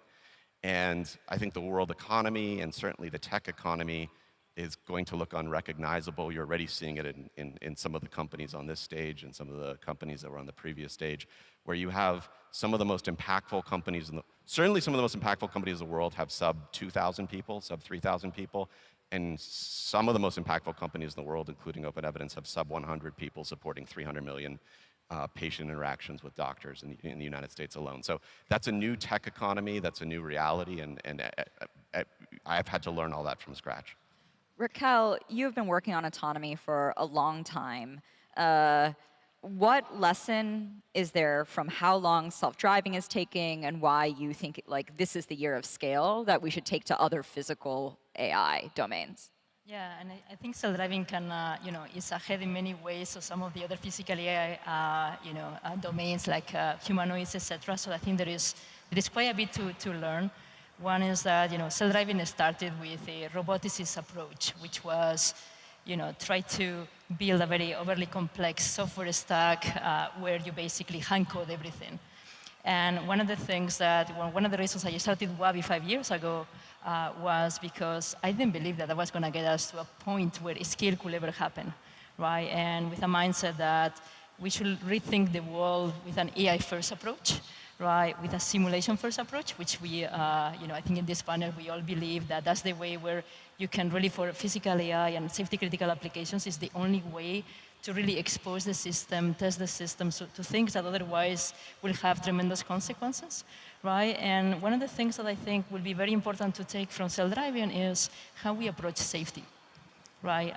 Because, as in your domain, consequences of a mistake are actually tremendous, right? So safety cannot be an afterthought. So one of the things that we pioneer is in, can we build simulation systems and even simulation systems that work in the physical world as you drive, like mixed reality testing, augmented reality, where you can really prove for the first time the safety of self-driving systems at the scale. And this new way of doing end-to-end verifiable with reasoning, this way of testing with simulation first, really is going to bring robotics to the next level, and I think that you will see more and more companies in other physical AI applications really adopting that that type of technology. Is physics X helping us completely shorten the development cycle of things in engineering and taking into account all the safety measures that you need to take? Because if a jet engine explodes, that would not be a good thing. Yeah, so yes, it wouldn't be a good thing, right? So, and I think in a whole lot of industrial applications, you can't really tolerate hallucinations. Yeah. We want to be able to build models that can reason and predict physics at the fidelity required for a lot of the applications, whether it's designing things like a jet engine or it's designing a piece of semiconductor manufacturing equipment. But in designing something, we don't have the same, let's say, safety issues. Because what we can do is we can use the AI to be able to explore, this huge combinatorial space. We can deploy a whole lot more algorithmic sophistication to how we do that. Now that the simulation step is incredibly fast. But we can then go back to our certified numerical tools in order to be able to validate that we got things right. We can go to a wind tunnel or an engine dyno or the wet lab to be able to validate that things work well. But that's only on the design side. Like the moment that you go into operational control, like deploying AI into a smelter, on a mining site to do copper heap leaching, on a vehicle that is going to do active cooling for the battery itself, or on a piece of semiconductor manufacturing equipment deployed into a fab. In all of those situations, you want to make sure that you understand what the uncertainties are going to be. And there it's a question of having sort of safety guardrails. There are ways to be able to do that. I think that the thing that's incredibly exciting is that we're getting into a paradigm where the same AI that is being used to design the thing is being used across the whole product development lifecycle. So on the manufacturing side, in control applications, and that's different and exciting. Deepak, everybody wants to know if you look forward, is it next year? Is it the year after? Is it 2030? This is like unimaginable timelines by AI standards. Like when do we actually see robots with more general capability and which applications first? So I think robotics is the longest existing field of AI and the last one to arrive, right? And there is a reason for it, because it is not like ChatGPT or where you can just build a completely intelligent agent and then have access to millions of people on the first week or day one, right? Here, physical rollout takes time. Physical AI is the biggest market, right? Now, the question is which area? Because will I have a robot in my home this year cooking food for me, cleaning? I mean, that's what sure look like from if you look at the internet. But it would be very weird if you have a humanoid robot in your home this year, which can do all the cooking, all the work for you, and you still don't see robots around you in factories, grocery store, hospitals, and everything else is just done by manual. Even though the numbers say otherwise, there are already million more jobs available than people are able to fill them. So there is a huge demand. In my opinion, the answer is from today all the way to 2030, like whatever year you put in. But the area of application will differ. So today, I cannot reveal details, but we have a big announcement coming that we are going to do big deployments in enterprise in one shot, by partnering with the key players. This is where you start. Enterprise, because over there you actually have people who would pay for a robot, will not sue you if something goes wrong. And you can use that data to go to a bit more unstructured, let's say hospitals, grocery stores. And then you use that data to go even more unstructured, like homes. You solve problem where you increase complexity of the generality over time, and you use the data from the previous iteration for the next iteration. This is what we call a data flywheel. Now, data flywheel is the reason self-driving is even possible today. Our goal is to establish data flywheel step by step, and not just jump to the last thing. Some people will get robots in homes, but the mass adoption will happen when you begin seeing robots around you everywhere else in unstructured areas. Sounds like a really fun future. Thank you guys for taking AI to the physical world. I can't wait for all of the problems to be solved in the physical world. Jensen's keynote is coming right up. For those of you who are still hanging out with us in Arena Green, all are welcome to join us inside, so make your way into the keynote now. Tiffany has been out and about meeting with some of our guests. Tiffany, how's it going out there? It's going great. Thanks, Alfred. I am here with Alex Kendall, who is the co-founder and CEO of Wave. Alex, autonomous driving is really on everyone's minds. It's the buzz around here, which is so exciting. I think another thing that coincides with that is around the safety when it comes to AI and operating in the real world. How do you think about that? Well, isn't it fantastic to see the automotive industry really galvanizing around end-to-end AI for autonomous driving? When we pioneered this work a decade ago, this was quite a contrarian idea. But what we've seen is recently, there's so many demos now possible showing that this can actually become a feasible product. But we had a demo 5 years ago, and what we've spent the last 5 years is showing how this can be a product at global automotive scale. So we've now done zero-shot testing in over 500 cities through Europe, Asia, North America, and we've shown how we can build a world model that can really understand the risk and anticipate the busy dynamics of the roads that we live in. So this means that we're now in a position to not just show demos, but bring embodied AI into consumer products and robotaxis at a truly world scale. Absolutely. And you mentioned, you look back, 5 years to where you are today. It's incredible the speed which you are moving. I want to look ahead a little bit. What does the next decade look like as AI enters the physical world? Oh, look, every vehicle is going to be autonomous in the future, and I think automotive is going to be the first large-scale demonstration of embodied AI. But of course, it's just the beginning. But we're really excited to see some major steps forward this year. Of course, we're partnering with great companies like Uber, Stellantis, Mercedes, and of course, Nissan, where this week we're unveiling a new robotaxi. It's on here display at GTC. We announced that we're going to be launching it and bringing it into trials in over 10 cities around the world with Uber. So we're really excited to launch that and see our AI come into consumer vehicles and robotaxis at scale very soon. That is so exciting. And you mentioned it's on display this week. Yeah, come take a ride. I took a ride as a lot of guests here at the event this week, where they can ride in our robotaxi and consumer vehicles, experience autonomy. It's really designed to be natural, human-like. So it drives with the hardware that's already built into millions of vehicles today.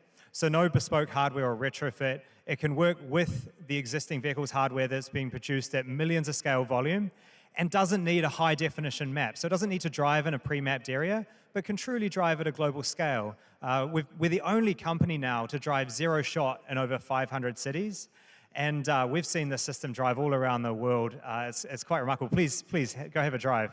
I definitely am going to need to do that. That's incredible. And you said repeat that again, that stat at the end you said. You're the only company, finish that sentence, to have driven zero shot. I mean, AI driving in safety is all about the ability to generalize.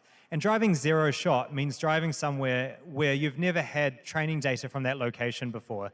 And this is really important because the world's too large to collect data from every single experience. So you need to be able to learn general purpose behaviors. And that's exactly what we've developed with our world model. The ability to anticipate risk, understand the dynamic and unexpected movement of people all around the world, and to take this behavior and generalize it to new scenes, to new vehicles, to new countries, cities, weather. That's the core problem of embodied AI and what we've been able to show. Wow, that's truly incredible. I am so excited for this ride. You will definitely see me taking one. Alex, thank you so much for your time. Awesome, thank you. So we have covered a lot today, a lot of different technologies from agentic AI, physical AI. I mean, we even spoke about energy and everything in between. It is truly an exciting time. Now, if you're not in your seat already, you better get there quickly because the keynote is about to start. Thank you so much for following along today, joining these conversations with me. I mean, I don't know about you, but they were so inspiring, so much fun. Now, before we go, I'm going to throw it back to the stage. Thanks, Tiff. Great work out there. So that's a wrap for the pregame. In just moments, NVIDIA CEO Jensen Huang will take the stage with his vision for how NVIDIA is building the future we've been all talking about on the stage. We'd like to thank our many incredible guests, top AI leaders who are bringing about the next industrial revolution. I also want to thank my co-hosts, Gavin Baker and Alfred Lin, Tiffany Janzen, and the entire NVIDIA team for an unforgettable morning of insights and inspiring ideas. Thank you, Sarah. Our day's not done yet. Hopefully, they save some seats for us because we're going to have to run over there for Jensen's keynote. I wouldn't want to miss it. Me neither. From the SAP Center in San Jose, California, thanks for watching. Bye.